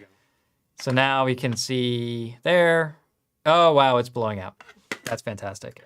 Oh, we're doing great. we're doing great. Let me change. 35 Apple M in there. What's that? We do. It's over there on the table. Okay. You're still too close though. Oh, I'm too close. Okay. What are you trying to do? Don't worry about it. Okay. All right. What's happening This right now? this is showing. I'm just trying to show you guys. This is the 6x4 grid plus a level gauge, which means it'll show me when we're You level. just put this on. Wow, that was so much more clever. Okay, and so it shows you the level gauge here. Turns green when we're level, although it's going to be very off level compared to the camera. And push it again. Okay, and this is the clean view. I promise there's something there. So we're going to cycle through. We've got our info bars. We have our grid display, etc. So now we basically created our different setups. Yeah. So this is pretty customizable, which is kind of nice, depending on exactly what it is that you are trying to do. Okay, I don't want to get too caught up on that. We've got a few more things here. The next one we have is exposure preview. This is essentially whether or how the camera is going to show you in live view the effects of the exposure that you have set if you're in manual mode. So shutter button half press means whatever you dial the settings in, it doesn't matter. The live view is going to look fine. As soon as you half press the shutter, it's going to simulate the resulting exposure. So you'll see if it goes dark or goes bright. Permanent means it's always going to show you the real-time effect of your current settings.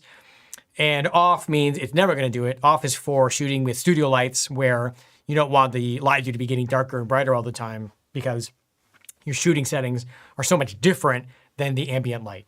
I tend to leave it on shutter button half pressed, which basically means if I go into manual mode, let's say super fast speed, and sorry, it's hard to do this from this angle. There we go.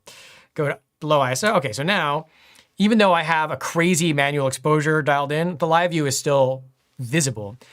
As soon as I half press the shutter, now it's simulating the effect of that exposure. What happened? Exactly, which is obviously way incorrect for the scene, and I get a black image. So this is, and I can actually, a second here. You should leave that out, yeah. I can change my ISO while I have the shutter button halfway pressed, and it's still continuing to simulate the effect of my given exposure settings. Now I'm in auto, and it's doing its very best to give me a good exposure. So that's a pretty handy feature. Again, you would turn that off if you were doing studio lit work. And the last setting here in Capture Assistance is Focus Aid. It's either automatic or manual. What this is the camera magnifying your live view, whether it's done manually by pressing either or turning the dial here if you have it set that way, or pressing the button on the top of the camera if you have it set that way, or it will magnify automatically as soon as you turn the focus ring on a mounted M lens. It will not work with any adapted lenses like R lenses or whatever, but if you have an M lens attached to the camera and you have focus aid set to automatic, it will automatically magnify the live view. I can show you that by turning the focus ring. And now one of the sticking points out here, or the complaints, I guess, is someone will say, oh, I have it on automatic and I'm turning the focus ring, but it's not actually magnifying. But what's this right there? Exactly. I always say, look for the white box. And they say, what do you mean? I say, do you see a white box on the bottom left of your screen? And if they say yes, what that tells me is you are in focus assist or focus aid, but you are at no magnification. You're at 1x basically.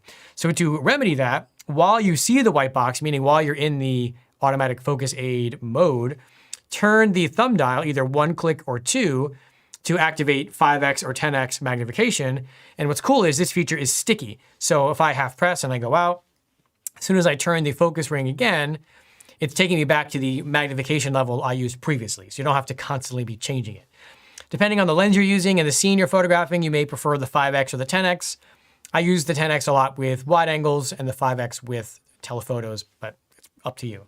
So again, if you have Capture Assistance, Focus Aid set to automatic, and you're turning your focus ring and you don't see any magnification, it's because you are in 1x. And if you see that big white rectangle in the bottom left, that's the giveaway. And just turn the thumb dial to get your 2 different magnification settings. Boom, boom, like that.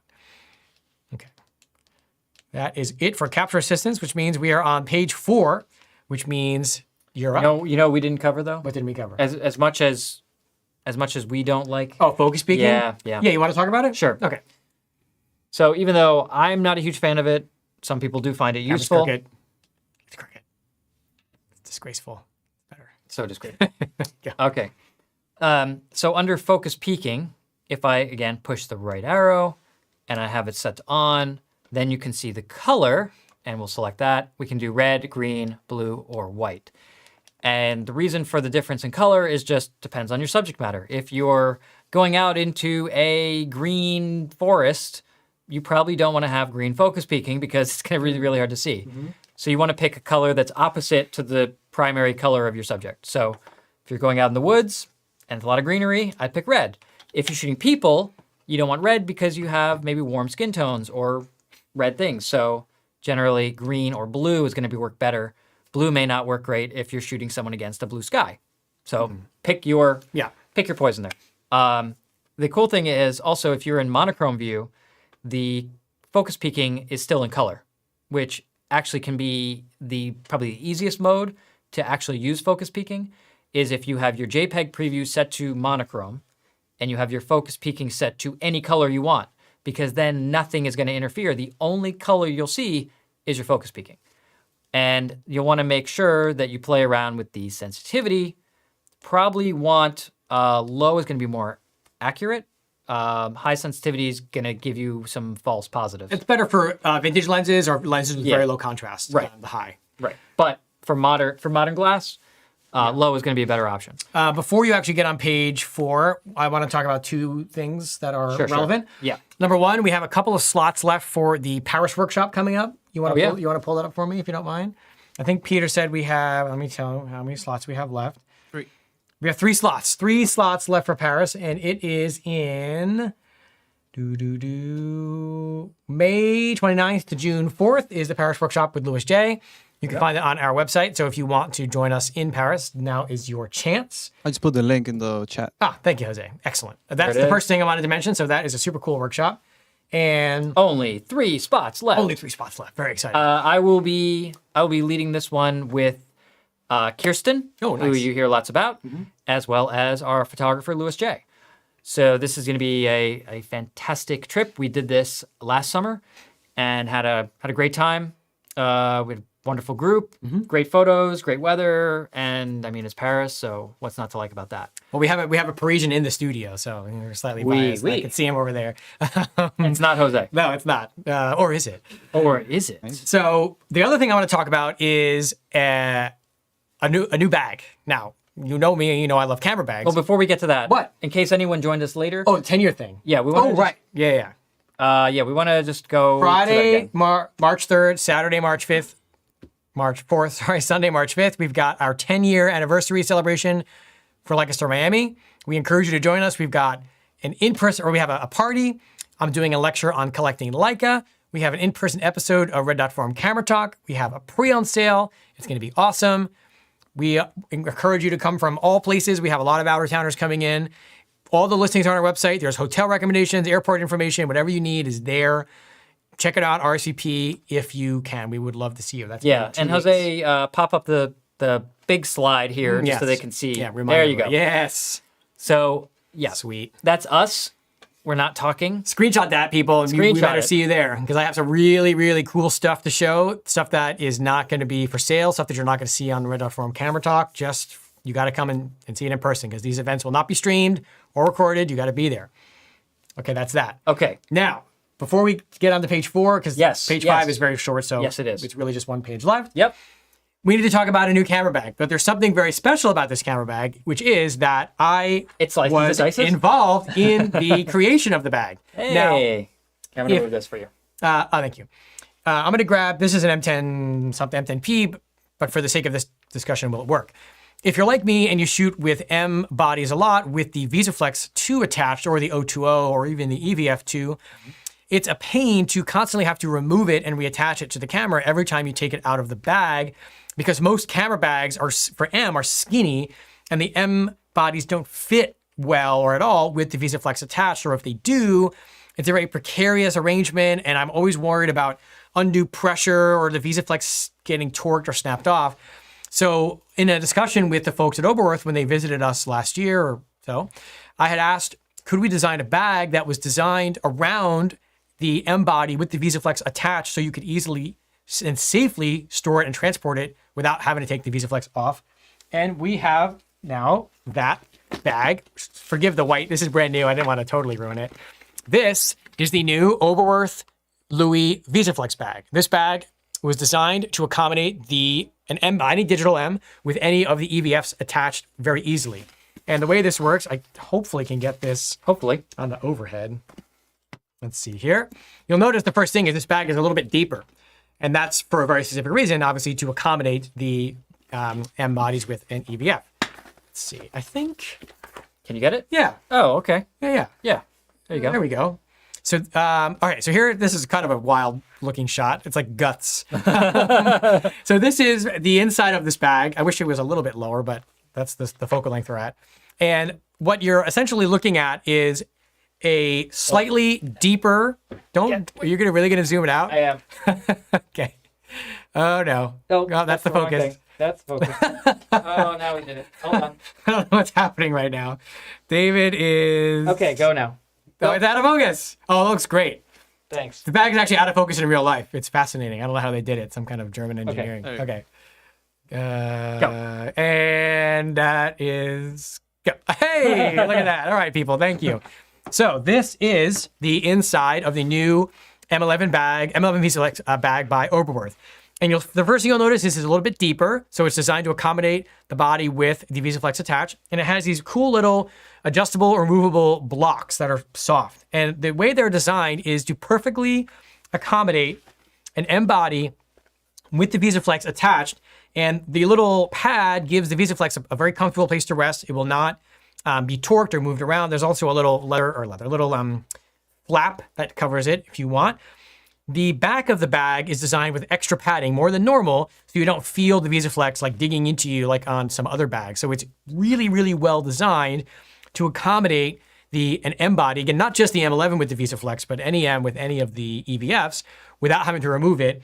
You can customize these dividers to have different size M lenses on there. This will hold an M body with a lens attached, and then really up to 6 lenses using back-to-back caps. This is tall enough for the 135 APO. This is big enough for the 0.95 Noctilux. I've actually done that. And another lens can go in here. You've got a nice pouch up front, and then a nice zipper pouch in the back. And the best part about this bag is, in my opinion, aside from all the cool features, is because of that extra depth here, this holds an SL2 kit perfectly. Right now, I got my kit ready for tomorrow, which has an SL2 with an M lens on it, and then 2 more M lenses in the bag as well. So that fits a 3 lens, or 2 additional lens and 1 lens on the body SL kit, or an SL2 with a 24-90. So you just take the dividers out, and this becomes a really nice SL bag. So this is the new VisaFlex bag by Oberwerth that I, again, was involved in the design because there wasn't a bag that I felt could really nicely fit the M bodies with the Viso attached. It's even got just enough height here to accommodate this with a hand grip attached. So it fits with or without the hand grip. But again, you can reorganize these dividers. You can move the little blocks around, whatever you need. So this is something I'm really proud of. I'm really glad that Oberwerth was working with us and designed something super cool like that. So this is it right here. So let me. David, you can show it on the old website. Jose, you could drop the link in the chat if you like. Yeah, there it is. There it is. So that's the kind of shows you also the dimensions, so you can see it right there and what it'll fit. Yeah. So again, this is a unique bag. It's not huge. It's not really tiny. It's a good size for a couple lens M kit or a 1 or 2 lens SL kit, depending on the lenses you've got. So, yep. Anyway, wanted to mention that because we were talking about M11s today. So, thought it was important. Okay. Now we are back talking about. Oh, we should. Well, I guess you could just finish it if you want. You want me to finish it up? Yeah. Okay. Now we are going to do page 4, and we'll roll over to page 5. Got it. As well. Got it. Yeah, because there's only. Yeah, so we're on page 4 here. Yeah. And if you didn't see how to do that, that's another little helpful trick. If you want to scroll through the menu, you don't have to go all the way down, or you can use the wheel to get down. You can use the up and down arrows, but you can also jump pages.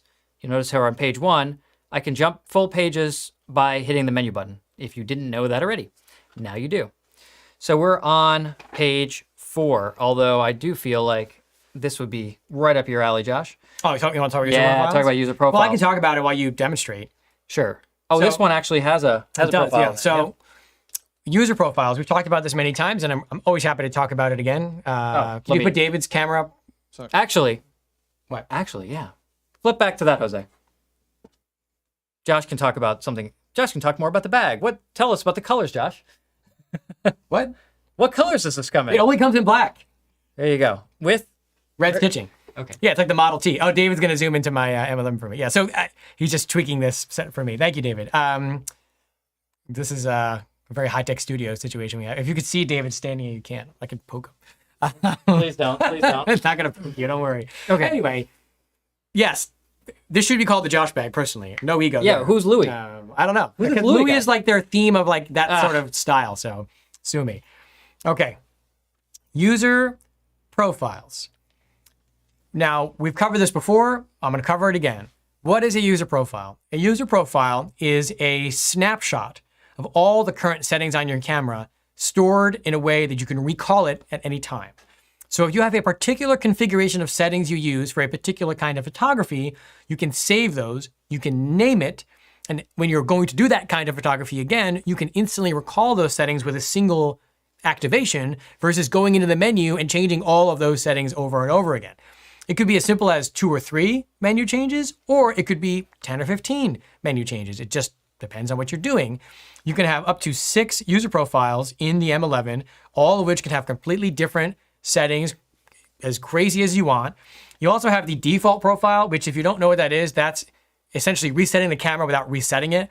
So if you want to get your camera back to factory defaults without resetting the time and the date and the file number and all that stuff, just click on the default profile like that, and the camera will activate the factory default. So that's like a nice little hack there. But if we want to create a user profile, let's say we want to make a setting with my 28mm lens and low speed, and I'm just going to pick some other random thing, auto view permanent. Okay. And let's say I'm going to use this for shooting pickles. So now I'm going to go to my user profile. I'm going to save this out. I'm going to hit up, which is going to take me to the bottom of the menu, or you can scroll down if you want. Just show them down. That maybe makes more sense. Yeah, or you can scroll here. We're going to go to Manage Profiles. We're going to go to Save as Profile, and I want to save this as User 1. You can see these are all unused because I just reset this camera. I'm going to save as Profile 1. So now, if I go back, you can see I have one user profile. It's no longer grayed out. Now that is active. I can switch back to factory default, or I can switch to User 1. If I want to rename it so I remember what kind of photography I need to do, I go, sorry, I'm going too fast here. I go, here's the user profiles. I go to the bottom, Manage Profiles. Instead of saving, now I'm going to rename. You can see I have the ability to rename all 6. I can use the touchscreen for this. The touchscreen is easiest for this, yeah. Okay. No. You're really going with So the yeah, this pickle is my thing. pickles photography. So when I'm photographing pickles, I use that. Now, when you want to bring up or recall a user profile, you don't even have to go into the menu. This is the best part, in my opinion, of the quick menu, is once I'm in live view and I'm shooting, whatever, hit menu, I see a little head and shoulders icon right there. I can tap on that and choose my pickles profile or my default profile or whatever profiles I made. So you actually have access right from the menu you see, right from the quick menu, to bounce between your up to 6 different user profiles. And I strongly encourage you to experiment with this, because as you develop your understanding of the camera's operation and you understand which settings you're frequently changing for certain kinds of photography, you can create those user profiles. You could even export them, save them on a card. You can have 5 cards with 6 profiles each. You can import them. When you get if you get a second M11, you can import your profiles and the settings will match.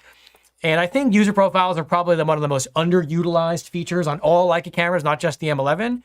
But the reality is it's extremely powerful, and don't feel like it has to be a million different changes. It could be as simple as one profile has monochrome live view with red focus peaking, and one has color live view with blue focus peaking. Yeah, I mean, here I could think of a couple scenarios, right? Yeah. So let's say, because the M is a really flexible tool, right? This can be a fantastic just travel street photography camera, and let's say, okay, I want to have it black and white with focus peaking for really quick, out and about shooting.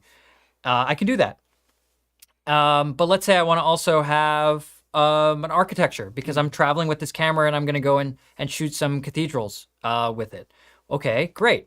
I want to have perspective control, but I definitely don't want perspective control on my street photography. And I want to have all the grids, and I want to have the level, and I want to have perspective control, and I want to have self-timer. And all those things are just going to be able to be set in one go. And I can say architecture.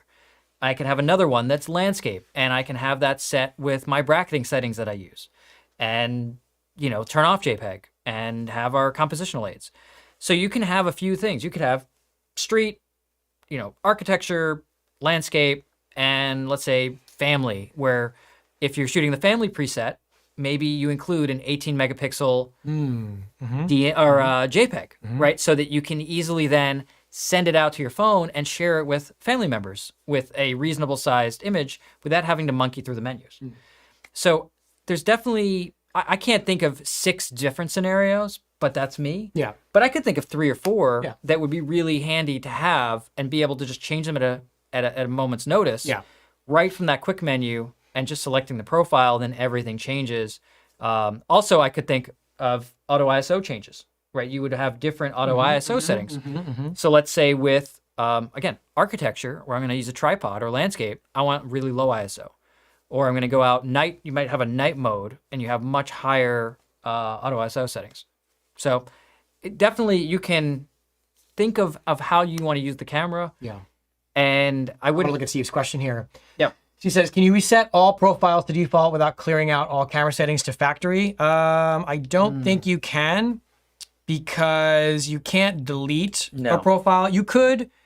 You could overwrite I guess you could overwrite it if you went to default and then saved user 1, but that would be a lot of work. Yeah. I would say you probably have to reset the camera in order to clear out all the user profiles. Yeah. I would say also you should make user profiles thoughtfully. Yes. At least in the end, so that you don't have to necessarily go and do that.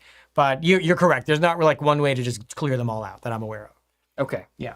If anybody wants this Pickles profile, I'm happy to share it. I love it. Okay. What's next, David? So display settings. This one's pretty easy. Yeah. So let's go to my camera. Okay. So display settings, LCD brightness, EVF LCD. So LCD brightness, you can make it brighter or darker. I find the middle setting, the default, works really, really well. I'm not a huge fan of this. If you click A, that is auto brightness. And you'll see, well, maybe you won't see, there's an ambient light sensor that will brighten and darken this. I don't particularly like that, because similar to how I don't like auto white balance as much anymore. This will throw you off pretty far. If it's really dim lighting outside and your screen goes all the way down here, or your EVF, you might think your exposures are very different than what they really are. Or let's say in really bright light here in Miami, when you come down for our 10-year party, and you better be there. You better be there. If you put it on auto in Florida sunshine, everything's going to look like it's blown out, but it's not. So I tend to just prefer leaving it plain Jane, right in the middle at 0, because it's more consistent no matter when I'm using it. I'm also the person that turns off auto brightness on my phone and laptop and turns off night shift and all that garbage, because as a photographer, you want to have a solid baseline where you always know when you look at the EVF that you're getting exactly what you see. Yeah. I want to answer the question. Can you change a profile once you've made it? Basically, the way to do that is you activate the profile, make the changes you want to it, and then save over it. In the manage profile. Yes. Yeah. That is a good point. Yeah. Okay. Carry on. Going back to display settings. So we have LCD, auto. But show them, you kind of skip. Yeah, there you go. There's a second line item down inside of display settings. EVF LCD. Yes. So LCD is going to set just the LCD. Auto is going to switch. Josh is going to give me my visual aid. Thank you. Right, you're very welcome. See where this is going. So if I have my EVF mounted here, let me scoot that down so you can see. There we go. And let's say I select auto, what's going to happen? Well, when I put my eye up, or face, or hand, it's going to switch to the EVF because it has a sensor. If we go to EVF extended, you'll see that it's basically in the EVF, it's switching on when I put my eye up to it, and when I take it away, there's nothing there. When I hit menu, though, it comes on the back screen. But if you cover the eye sensor and you have menu up, it shows it in the viewfinder. It does. This is the ideal scenario, ideal setting for using the EVF, in my opinion. Right. So it doesn't flash the image on the screen, but it still allows you to use the menu on the screen if your eye is not up to the VisiFlex. So that's sort of the kind of magic sweet spot of EVF functionality that Josh and I both like. And it is the default behavior, actually, which is nice. And then EVF is just EVF only, except the problem with EVF only is I push the menu button, and you can see, you maybe be able to see, it's only here in the EVF. So I have to put my eye up there, and then the touch controls don't work. So going back to, I can't see it now. You're gonna pull the VisiFlex off there. Oh gosh. We're just, that makes way more sense. Okay, here we go. Here we go. Doing fantastic. Thank you. So going back to main menu. There we go. Okay. Move it up a little bit, maybe. Nope. There you go. Up. Yep. Okay, so now I'm definitely going to put that back to EVF extended because that is the way we want to do it. And those are grayed out because they're grayed out. Let me put this back on. Okay. And now you'll see they activate. So we have eye sensor sensitivity, and that's either high or low, and that's just the how quickly it will activate when you put your face in front of it. Kind of. It's how far away from it you need to be. It's if you're wearing glasses and your eye isn't right up against it. It's really a glasses wearing thing. I wouldn't know about that. Yeah, neither. But I just put on EVF extended. It's not a problem. It's fine. Yeah. And then EVF brightness, same applies to the LCD brightness. I don't touch it. I leave both of these at default. I find it's plenty bright. I mean, here you can see how well and clearly this is showing up even under our studio lights. Yeah. This is matching. This is pretty bright light. It's like daylight in here. So don't touch it. Don't make it dim. Don't make it bright. Don't put it in auto. Leave it at 0. Yeah. Okay? Easy. Easy peasy. Next. Leica photos. That one's a little more complicated. Well, you could explain it, but we're gonna have to do a separate episode about this. Yeah, we were just talking about this before the episode that we are going to do a full deep dive on the Leica photos. But basically, this has been updated in the 1.600 firmware. So now you see we've got connectivity, airplane mode, eco mode, and performance mode. These are new options that didn't exist prior to this firmware. They're kind of self-explanatory. So airplane mode is basically still works with your phone, but in airplane mode, right? Is there a No, airplane mode. No, airplane mode turns off Bluetooth and Wi-Fi. It does. It's airplane mode, so there's nothing. Oh, there's no wireless. There's no wireless functionality. Yeah, and then I read your article before the episode. Oh, okay. To refresh my memory. I didn't read my own article. You wrote it. That's all. Okay, so airplane mode, it disables the radios. Yeah. Okay. Yeah. Eco mode basically, I think only goes to Bluetooth low energy. Yeah, well, then it keeps it off most of the time until you activate it. Right. Whereas performance mode keeps it on all the time. That's the fastest Wi-Fi connectivity. To reconnect. And the only cost is battery life, but since A, the battery life of the M11 is so good, It is. B, you watch the show and you have like 5 extra batteries because you know that is the only way, it's not a problem. Yeah. Performance mode is the default anyway. And it's That's also my default mode is performance mode. The silence.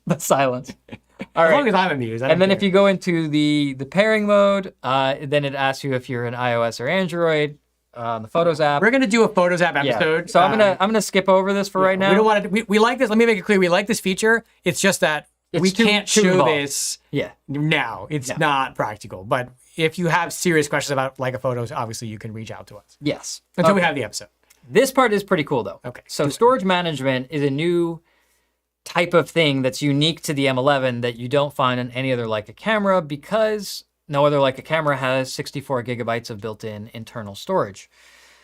So you need to be able to manage that internal storage. And what's first option is pretty self-explanatory, except there's a lot of... that doesn't look self-explanatory to me. Totally self-explanatory. Self-confusatory. Self-confusatory. Okay, so let's run through some of these options. Yes. So we have DNG plus JPEG first on SD. What that means in English is it's recording a DNG plus a JPEG. It's going to the SD card first. If the SD card is full, it will then spill over to internal memory. And that's assuming you have DNG plus JPEG set in the menu. Correct. Yeah. Otherwise, it just records whatever you're recording. Mm-hmm. Okay. If you're doing DNG plus JPEG first on in, you're going to fill up the 64 gigabyte internal memory before dumping onto the SD card as overflow. With me so far? Okay, good. Now we have split modes, DNG on SD, JPEG on internal. So this acts as kind of a backup, if you will, because they're in two separate places. Some people like that. That way the DNG comes out on the memory card and the JPEGs just get stored internally. They don't take up as much room. So let's say you have a 256 gigabyte SD card that could match up really well for putting DNGs on that, and 64 gigabytes for your JPEGs, because that's about the right ratio. Then we have DNG on internal, JPEG on SD. Where you might want to do this is if you're handing the JPEGs off to someone else and you want to hold on to the DNGs in the camera, and it just makes it easier that way. Then we have DNG plus JPEG on internal equals SD. This is like a math. This is like algebra 2 all over. It's like algebra, yeah. Traumatized. What this means is this is a mirroring mode. So we are recording DNG plus JPEG or DNG or JPEG, whichever mode you have selected, and it's mirroring and putting one copy on your SD card and one copy on your internal memory. But bear in mind, you only have 64 gigabytes of internal memory. So if you have a 64 gig SD card and a 64 gig internal memory, they'll match up really well. If you have them mismatched, that's only going to work until your internal memory is full. But I would say where this would come in really, really clutch is, let's say you are shooting a once-in-a-lifetime event, like a wedding, and you need to make sure that no matter what happens, you have the pictures. I would use this setting, let's say with DNG only, and shoot the ceremony, because then you make sure that no matter what happens with that SD card, you have a copy on your card and in the internal memory, and it's going to make a lot of sense. I would not do this for just your run-of-the-mill everyday photos, because it's too little memory in the camera where it's just going to be mismatched. And then we have DNG plus JPEG only on SD.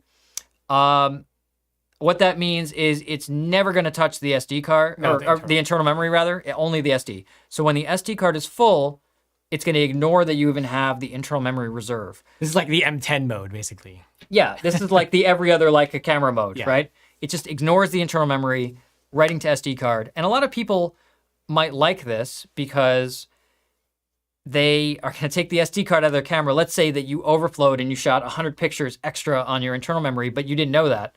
And you take the SD card out and you download it in the computer and you're going frantic because you're missing 100 pictures. And you're like, what happened to the entire rest of my day?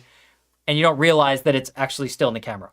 So that's why that was added. That actually was not in the original version of firmware. Mm-hmm. This was a new feature because I think some people were like a little confused as to where their pictures disappeared to. Yeah. What do we recommend? Well, I'd either recommend the first one. We call it overflow, basically. The overflow mode, the M11 mode, or I'd recommend the last mode. What's nice about the first mode is that sometimes you get lost in the moment and you don't want to deal with a SD card full message. So this gives you just that little extra reserve tank just in case you get carried away and you run out of memory. Yeah. But it's up to you. There's no hard recommendation there. We have a question there, David. Yeah. If you split, will you have to import each storage separately? Yes. Yes.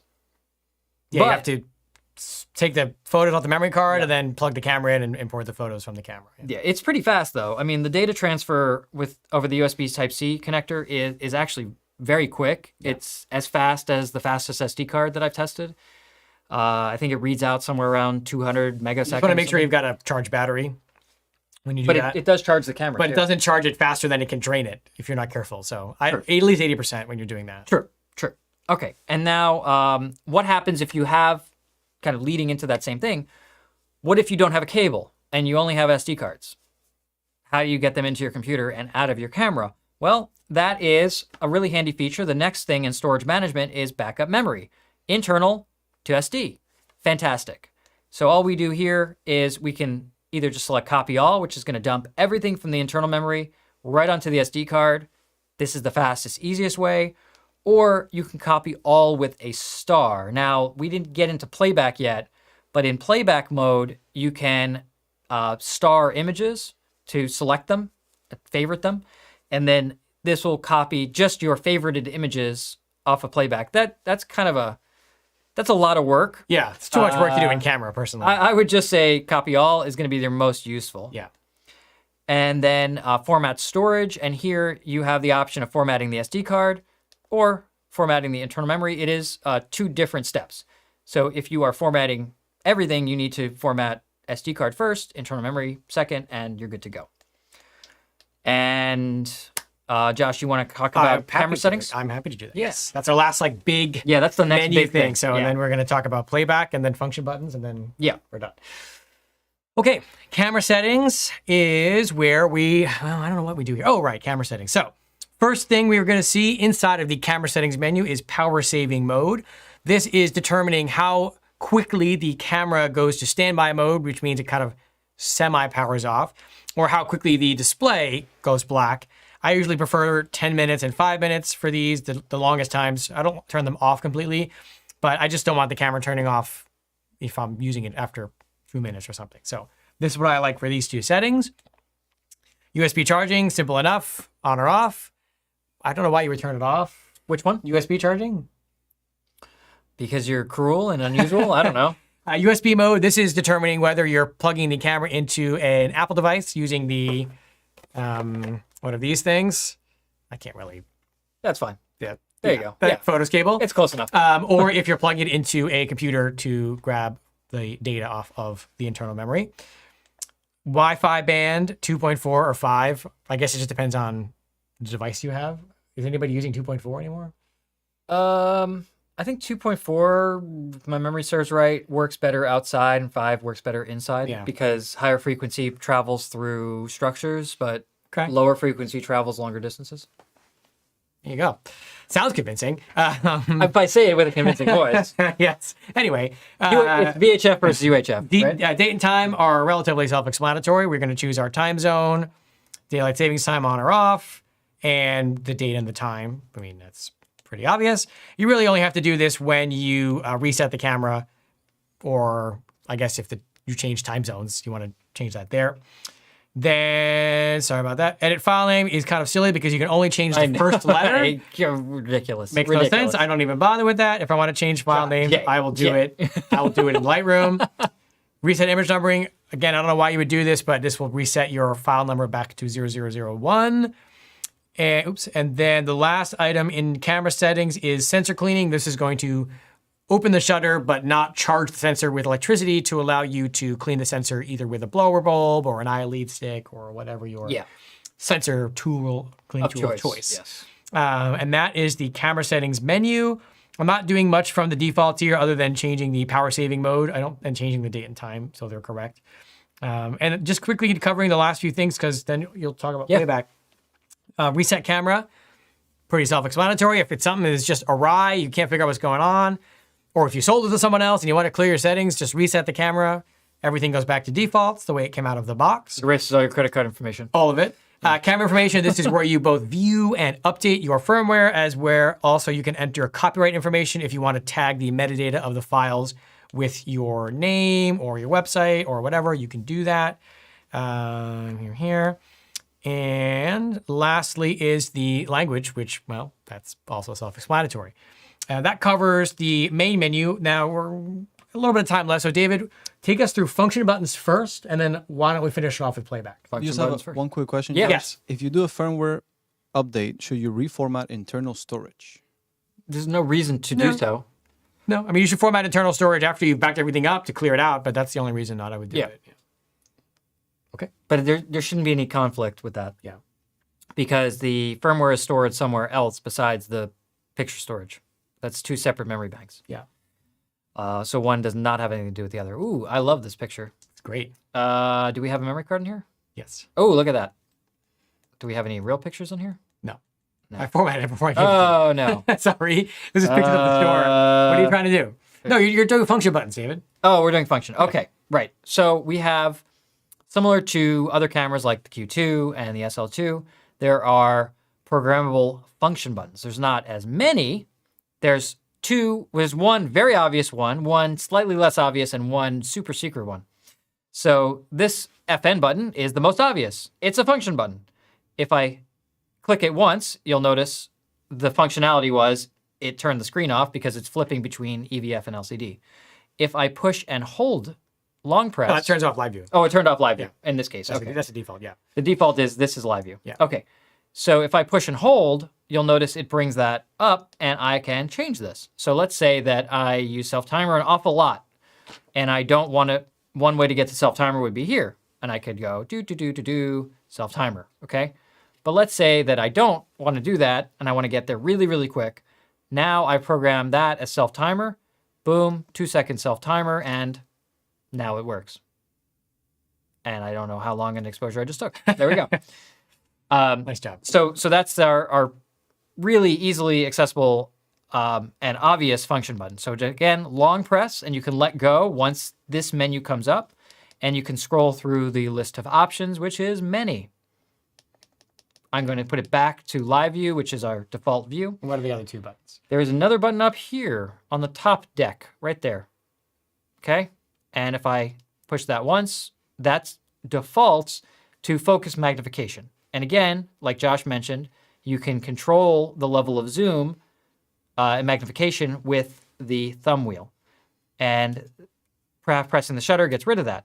But I can reprogram that, again, by just half pressing this down, or long pressing it rather, and now I can change this. So if I want to have this set as live view, I could do that and have this as a different function. So let's say that I use a lot of exposure bracketing. Now, if I push here, it will give me my exposure bracketing settings where I can dial that in and activate exposure bracketing.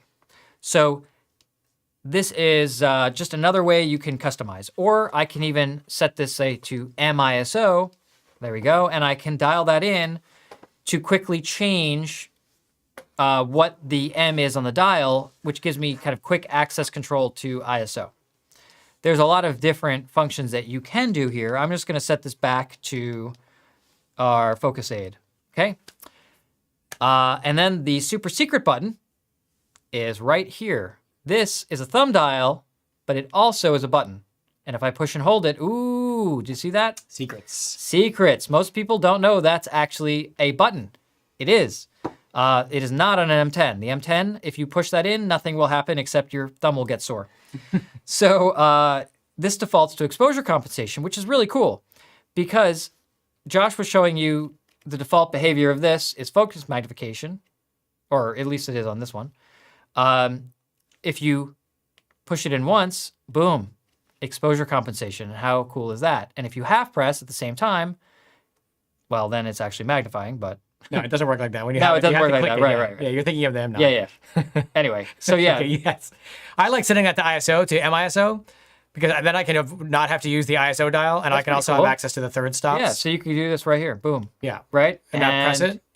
Yeah, that's MISO to me is the money setting for that. That's yeah. really nice. Yeah. That's really nice. Yeah.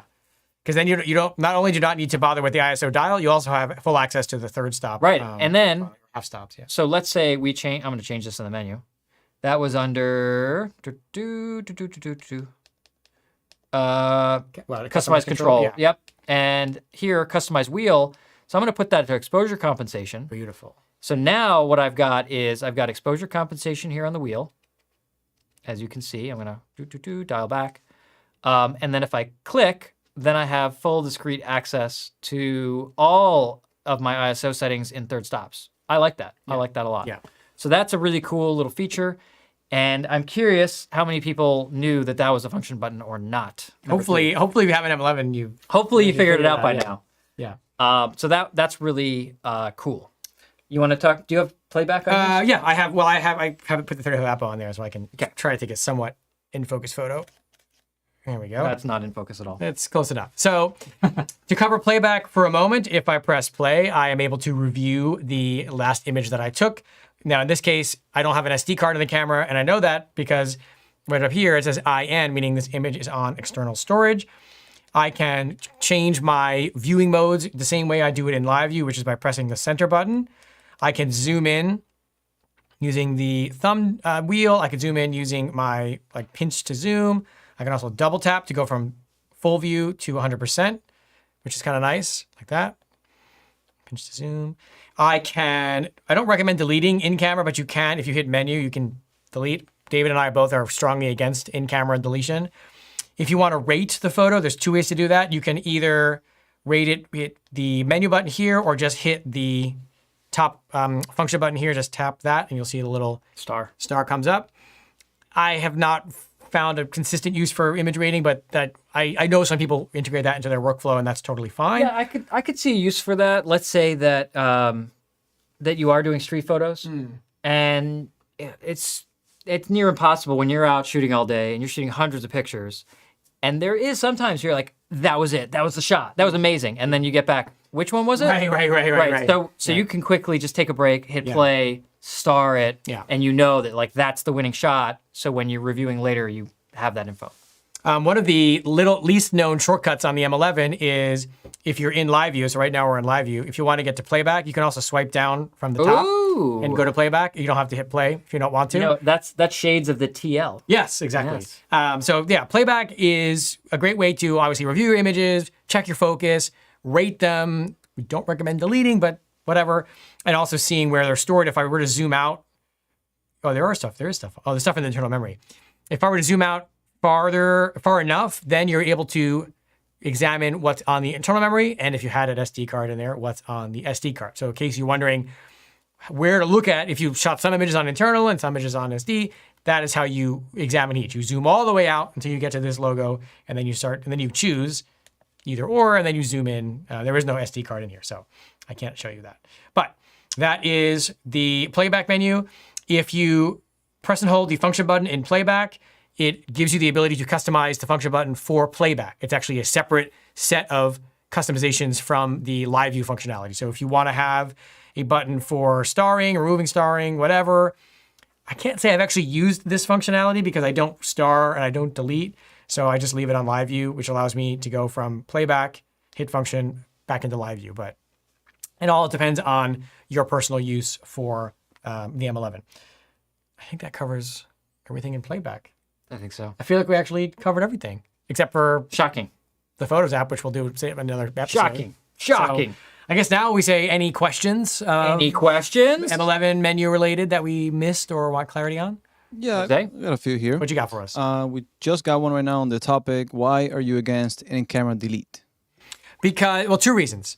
And we had a great lecture in the store, gallery opening 2 nights ago. Phil Penman is amazing photographer, street photographer, talking about his work in New York. And he had a fantastic photograph of like through a taxi window of a guy with an umbrella in New York City. It was amazing. And he's like, look, just looking at that picture on the back of my camera, so tiny, I would have thought that was a throwaway and I would have just deleted it. But when I actually looked at it on my computer, I realized it was something special. That'll never, and he said that would never happen again. Yeah. And it was just a quirk. So memory cards are inexpensive. So don't feel like you should delete to try to save space when you may risk deleting something that's special, when you can just get another memory card. Also, over time, the cards can become fragmented from lots of deleting, and that's going to slow down their performance if you don't format them. Or worse. That's the secondary reason not to delete. It's just because you don't really know what you got until you bring it into Lightroom and you look at, or whatever you edit it with, and look at it on a proper screen. So David and I, we are very strictly against in-camera deleting on any digital camera that we use. For a very long time. Yeah. And part of that is also the way that the playback menu delete works is it's very easy to delete more than you bargain for, especially with the touchscreen. Yes, that is very true. And it's just, there's inherent risk both to the SD card in terms of its function. There's inherent risk to accidentally deleting more than you bargained for or the wrong picture because you don't know if it's reversing or advancing and what is it deleting next. Right. And then also to Josh's point, very often what you see on a 3-inch screen versus a 32-inch screen. It's actually 2.95 inches. 2.95-inch screen versus my 32-inch screen at home or what I have right here in the studio. Just don't do it. Just don't do it. Yeah. Don't shoot JPEG. Don't delete in camera. That's it. There you go. All right. Next question. We're spending too much time on that one. All right. When you change lenses, does the shutter close automatically or do you have to turn the camera off? Yeah. Try to do it. Nope, shutter stays open. Yep. I don't know, you didn't have it on. Well, look at the overhead, you'll see. Yeah, you can see the shutter is now open. So you want to turn the camera off or turn off live view. So if I put this lens back on, hold on, let me turn the camera off and I'll show you. Just hard to do this with the lens also turned all the way out. What do you have here? It was just a card that I found. Oh, Just shoot a picture of something I have in there. Okay. Ooh, read that where? So if I turn the camera on, right now I have live view turned off. So if I take the lens off, nothing changes. But now if I try to turn on live view, I see nothing. So if you're afraid of changing lenses with the camera on, if you're afraid of stuff getting onto the sensor, which is what would happen on an SL2 or on anything else, just turn the camera off, and that will, I don't know if you probably didn't hear that, but that will close the shutter. So the mistake I made at the beginning of the show was not turning the camera off when I swapped from a 6-bit coded lens to a not 6-bit coded lens, which is a no-no. So don't do that. My recommendation generally is turn the camera off in between lens changes. So yeah, that was an easy one. And any other questions? Let me look really quickly here. Yeah, let me see. Oh, there was another one about interval shooting.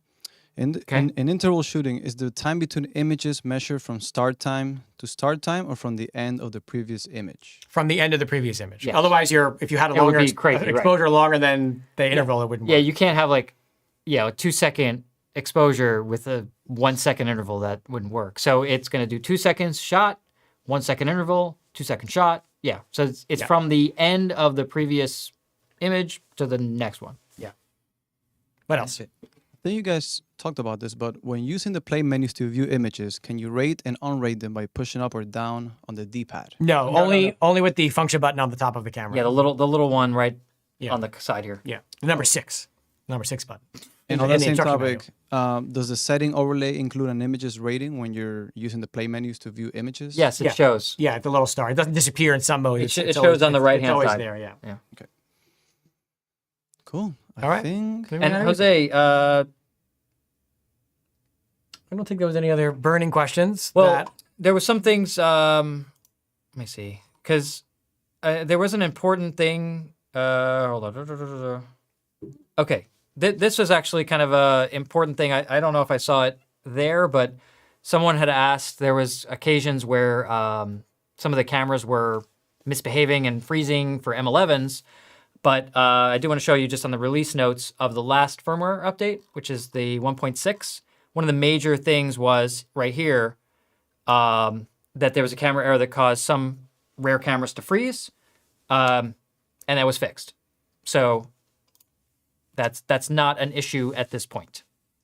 Yeah, I mean, the reality is if you have a camera that's having an issue, you can either keep using it and deal with it, or you can get it fixed. I mean, that's true with the M11 or the SL2 or anything, like, I don't know how else to explain it. It should work. If it doesn't work, get it fixed. Yeah. As simple as that. But generally speaking, the M11's been very reliable. I know I've taken this on several trips now, most recently to Japan, which was in November. We did a trip there, and the M11 just performed phenomenally well, captured all the colors, was great on the street, good for landscape and shooting in temples and everything, and like it was a tramp. And I was also blown away by how good the battery life was. I could get through with 2 batteries for like a whole day of shooting, which was amazing. And I use live view like I'm going out with the SL2 tomorrow and I have like 6 batteries with me. Yeah. I just know I'm going to eat the room. Yeah, so the M11 is really, I mean, it really is a phenomenal camera. And I'm still amazed at how much image quality a small little camera this big, packs a big punch. Yeah, it's pretty insane. And the menu, hopefully you got some idea of some tips and tricks there. It's not overly complicated. All the major features, we didn't go over the whole camera, right? But, the fact that there's an ISO dial, physical ISO dial. We have 2 episodes on the M11 we do. that you guys can watch Shutter if you speed, want. aperture, whatever. All the basics are on the outside of the camera without having to dig through the menus at all. Yeah. But hopefully you saw with a few little tweaks to your digital menu workflow, you can see how you can really make on a ready, simple, and intuitive camera even more so, and work for you in the way that you want to use your photography or do your photography. So we're not trying to bombard you with all this information for no reason. It really try to take away the things that are meaningful to you and your photography, and and how you can take this take the camera, I would say, more out of the thoughtful equation so that you can focus on the photography and let the camera do its thing for you. Makes sense. How's that? Any other questions, Jose, before we call it a night? Not at the moment, no. We should repeat just at the tail end here. We got a couple announcements. Right. 3 spots left for the Powers Workshop. We've got our 10-year anniversary events happening March 3rd, 4th, and 5th. Yep. Tons of cool stuff in the Leica store. And I guess that was really the... And you have the new bag. Oh, the sweet new Oberworth M11 VisaFlex bag. That's the coolest thing ever that I helped design. And I'm very proud of that. I am very proud of that. I would say that's pretty much it. Obviously, we know there's new SL lenses and other news that has happened. And, I don't know when we're back on the air. There's new things? We haven't seen the lenses yet, so we're getting there. But stay tuned. We will be back, I promise. Yes. Why don't you sign us off, David? Okay. So big thanks to Josh, Jose, and of course to you all for watching us this lovely Saturday evening. Again, we apologize for extended absence, but holidays and vacations and it happens. Travel and workshops and all that just seems to get in the way. Just gotta watch reruns. That's all. We have plenty of reruns. if you're really hungry for Red Dot Forum, that's right. Camera Talk content, be sure to check out the playlists on our channel. We have everything broken down by system and topic. So if you want to do a deep dive onto the M system or M lenses, you can do so. We've got everything categorized there, and tons of and many, far too many hours of us rambling on about all things Leica. So all of those are archived on the channel in full 4K glory. And if you have any specific questions, please drop them in the comments. If you like the video, you know what to do. Give us a thumbs up. If you're not already subscribed to Red Dot Forum YouTube, please do so because it does help the channel. And you'll know when we post new content. And you'll definitely want to do that. Also, be sure to check out red.forum.com, which is our website that is not on YouTube. And there we have all sorts of news items, firmware articles, camera reviews, etc. that you want to keep an eye on. You can also check us out on Apple News. If you search for the channel Red Dot Forum, you can be alerted with your lovely Apple notifications when we post new content there. And I think that is probably everything. We'll see you in Miami, March hopefully. 4th, and 5th for all of our awesome 10-year anniversary events. So if you want to hang out with us, you want to learn about collecting Leica and all the other cool stuff, come see us. Please, I'm begging you. Wait, and take advantage of special in-person sale. And also that, and hang out with all of us. And Enzo will be there. See, that's the next Red Dot Forum Camera Talk, which is live and in person only in Miami. That's right. Not to be streamed online. Right. All right. And we'll see you all there. Yeah, we'll see you there. Thanks again, and until next time. Have a good night. Good night, guys.